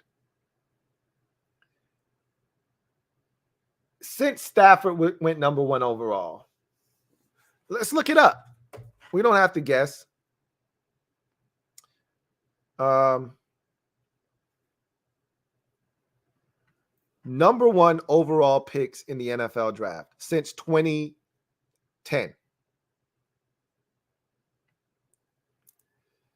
All right. Let's see. So Bradford was 2010. So not as far back as I thought. He would count as a bust for me if we're having this quarterback conversation. Right.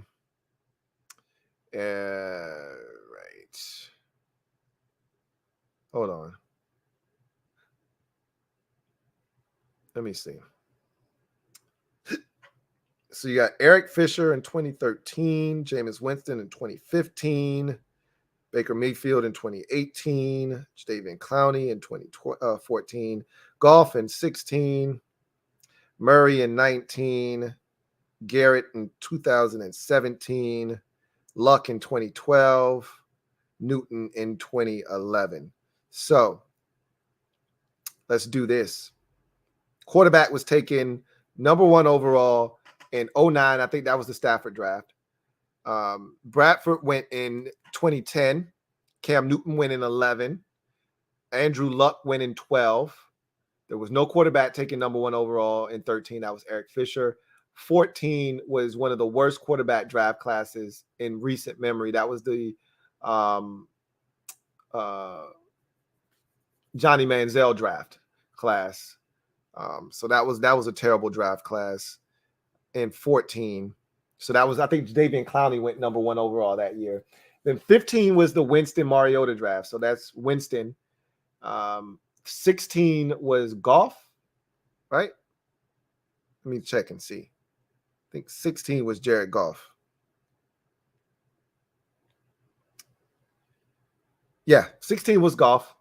17 was don't think we got a quarterback in 17. That was the Myles Garrett draft. 17 was Myles Garrett draft. Because Trubisky went second in that draft. That was the Mahomes-Watson draft, but they didn't go as high as people thought. Or at least now we think. Back then, everybody thought that those guys went where they should have went. 18 was the Baker Mayfield draft. 19, Kyler Murray draft. 20 was Joe Burrow, and 21 was Trevor Lawrence. So, of that group, Stafford is a check for me. Bradford is an X. Newton is a check for me. Luck is a check for me. So I hope you guys are keeping track of this. I'm not keeping track. So let me start keeping track of this.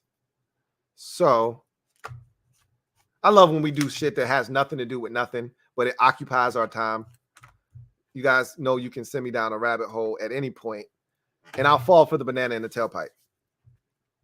So 09, 10, 11, 12, 13, 14, 15, 16, 17, 18, 19, 20, 21.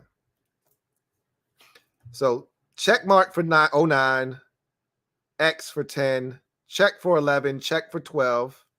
We get to 13. So we put NA for 13. We put an NA for 14 because there wasn't a number 1 overall quarterback there. 15 is Jameis Winston. That's an X for right now. That's still pending, but I think Winston is what he is. 16 is Jared Goff. He went to a Super Bowl. We'll call that one a push. You got to push. You got to push. We'll call that one a push. So we'll get half credit for that. 17 was non-quarterback year. That was Myles Garrett. So that's an NA. 18 was Baker Mayfield. He's played in a divisional round playoff game. I'm undecided there. Let's call that one a push. You got to push. We'll call that one a push. Still, jury's still out on him. Still on his rookie contract, for God's sake, right? 19, Murray. I'm going to put a check mark there. I think that guy is legit. Joe Burrow is in the Super Bowl, so we can go ahead and give him a check. And Trevor Lawrence, obviously, the jury's still out. I'm not going to, that's an NA for right now. But I think he's going to end up being a check mark too. So you got 1, 2, 3, 4, 5, 6, 7, 8, 9, 10, 11, 12, 13 drafts. Since 2009, you've got 13 drafts if you include last year's draft with Trevor Lawrence. Of those 13, 1, 2, 3, 4, 5, 6. If you count the halves, at 2 halves, that makes a whole 6 out of the 13. So just slightly under half have been successful in the league. So it's hard to mess up the number 1 pick. We just talked about drafting a first-round quarterback, and you have a 25% chance. Well, we just went through that exercise in the last decade, okay, that you essentially have a 50% chance of getting it right at number 1 overall if you take a quarterback. It's not hard, man. It's not hard, okay? It's not a slam dunk, but it's not impossible. It's to me, I don't want to give them credit for that. That was easy. If you can do it at 11, now you're showing me something. Now you're showing me something.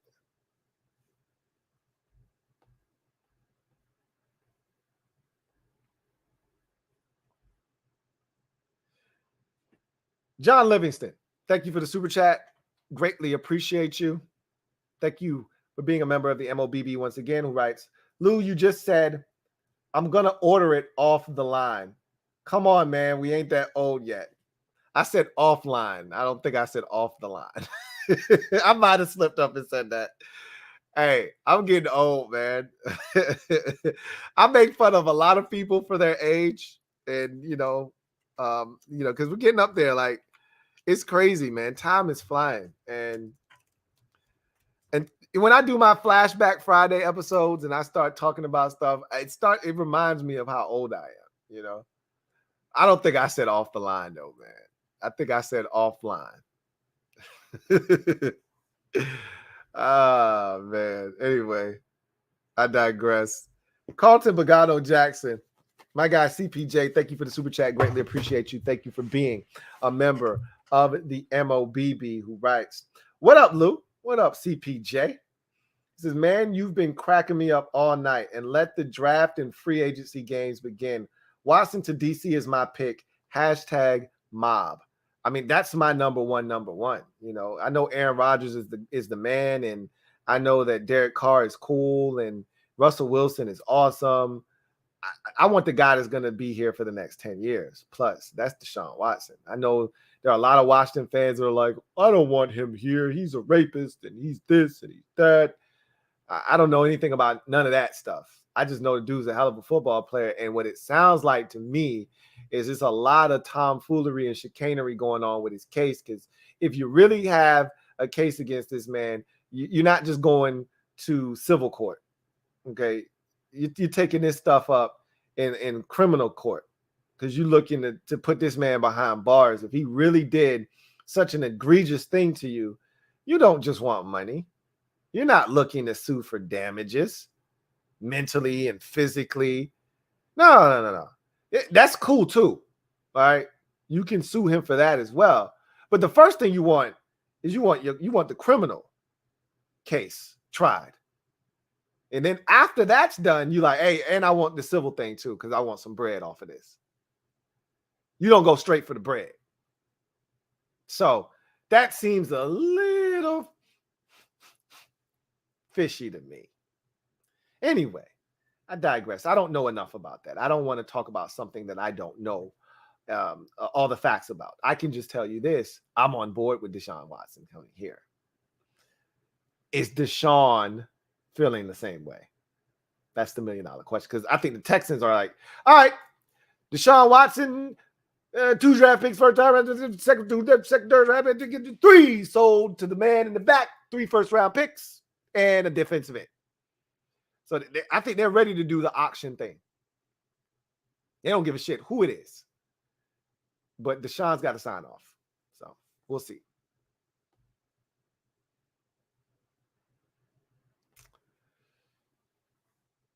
Metaphor, thank you for the super chat. Greatly appreciate you. My guy, Metaphor, writes, sponsor update, the general car insurance on our stadium. Well, I think you might get a lot more sponsorships now that they don't feel like Washington's tied to some, crazy name. And, they may even get some sponsorships just because of their name, like the Commanders.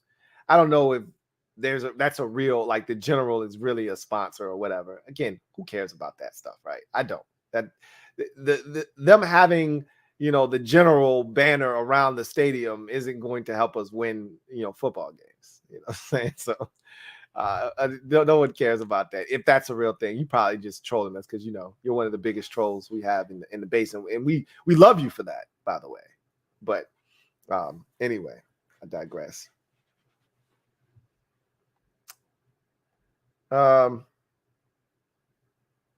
Let's see.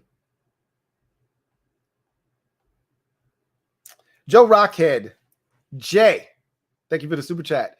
Greatly appreciate you. Thank you for being a member of the MOBB who writes, what's up, Lou? What's up, Joe Rockhead? Jay says, nice new rebrand and a better font. No college coaches, not after Spurrier. Hindsight is 50-50, which was a classic line used by Steve Spurrier when he was here. Among a lot of one-liners that left us in stitches. It also left our organization in stitches as well. But they don't call him the old ball coach for nothing. So I'm good on college coaches, man. I'm right there with you. 6 and 10, not very good, not very good. So I don't want to do the whole college coach thing either.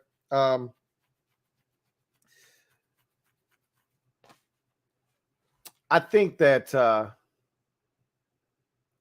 appreciate you. If you're talking about me, I don't know if you're talking about the team or if you're talking about me, but everybody's going through this rebrand. If you got a YouTube channel and you do the Washington football team or now the Commanders, obviously everything you do was kind of geared towards Redskins or football team. So everybody had to do some rebranding, and I got right to it after we stopped our live stream that morning. I got right after it and was able to bang it out relatively quickly, and here we are. And I thought it was pretty dope too, so I'm glad that y'all like it.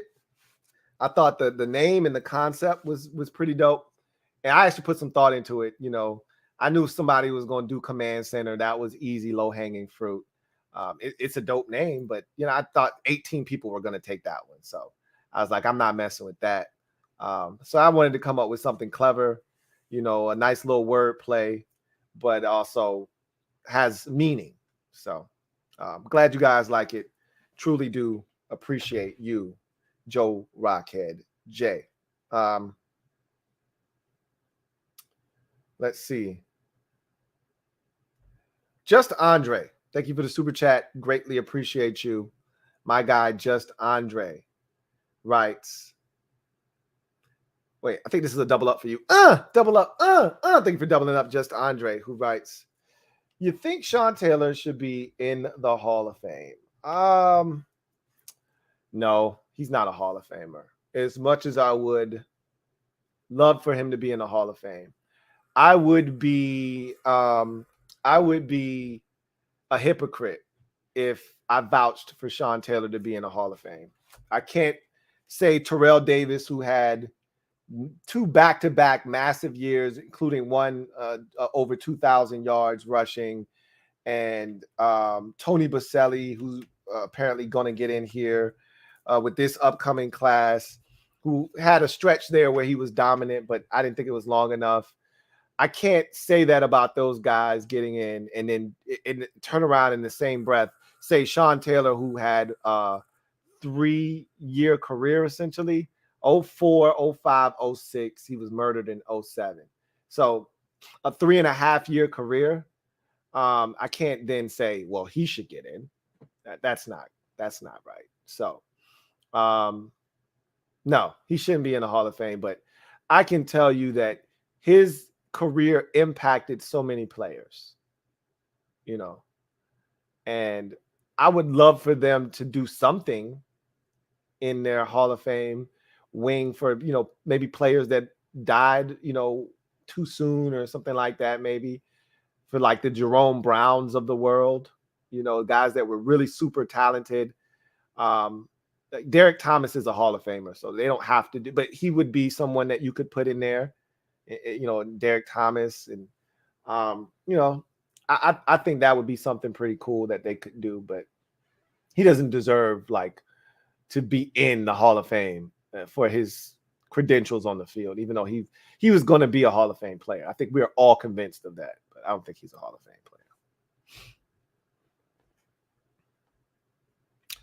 1/6 Devil Doc. Thank you for the super chat. Greatly appreciate you. 1/6 Devil Doc writes, first of all, thank you for being a member of the MOBB, who writes, what up, Lou?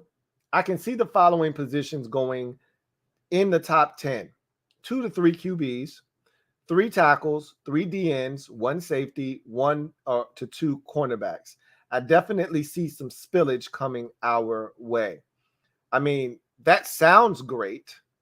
And I think I don't see 3 quarterbacks going in the top 10. I could see 2, definitely. 1 for sure.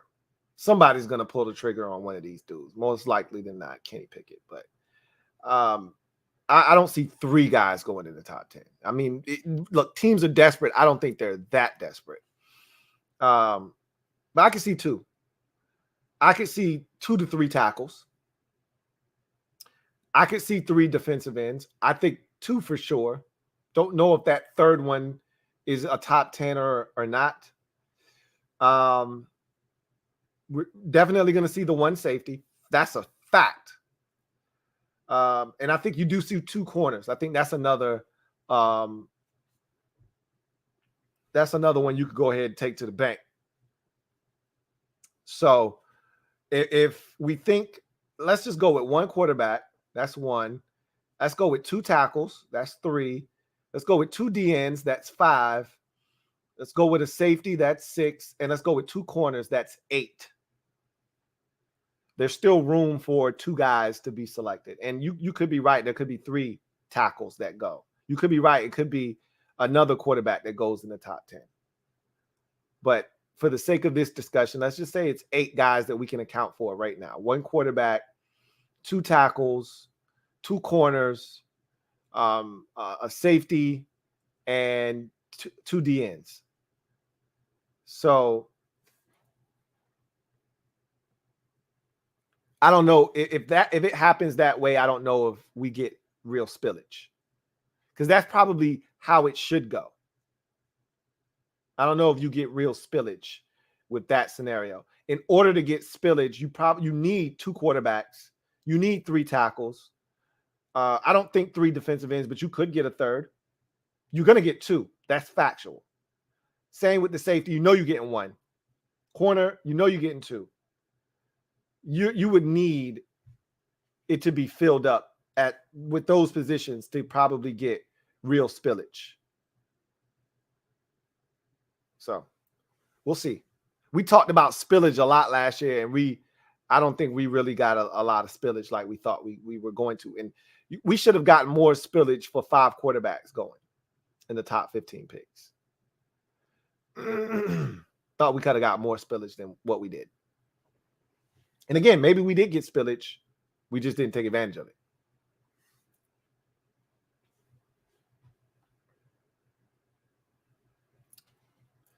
Metaphor, thank you for the super chat. Greatly appreciate you. My guy Metaphor writes, all facts, Lou. I come with legit rhymes as well.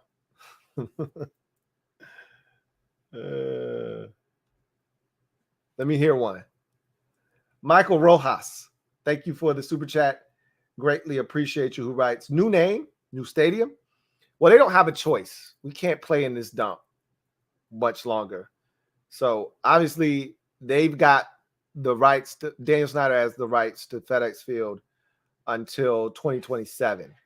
But really, if he wanted to keep playing there, he could, but he's going to have to do some renovations to the stadium if they keep it there. He's going to tear it down.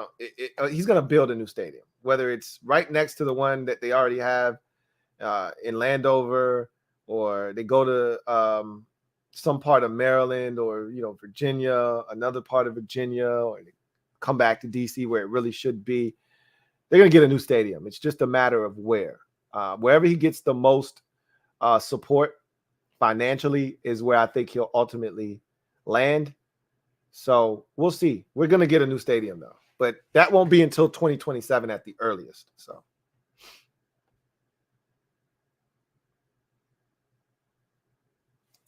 Metaphor, thank you for the super chat. Greatly appreciate you, my guy Metaphor. Writes, Lou, you focus group fans or just make your own name? Of course, I just made my own name. I didn't focus group anybody. No, I didn't focus group anybody. I just made my own name up. Thank you for the super chat, Metaphor. Got another super chat here from Joe Rockhead J. Thank you for the super chat. Double up. Thank you for doubling up, Joe Rockhead J, who writes, command post is cool. The font used for command is what the team should have used. More of a military look. I don't hate the name, but I don't trust this team to even accidentally do better. I thought they were going to use something like the font that I used. Thought it would be something with those letters with the little, dashes in them. Again, like you said, it's kind of like that prison text, military type text. I thought they would use something like that, but they didn't, and that's fine. I think the Commanders, logo and font is fine. I don't have a problem with it, but the logo that I did is more along the lines of what I thought theirs would look like. So I just kind of did my own mock-up, if you will. So, and as you can tell, my emblem there is pretty much a ode to the one that they have. My crest is similar to theirs. I literally did a crest just like theirs. I just put a twist on it. You know what I mean? Put my own little sauce on it. So, anyway, I digress.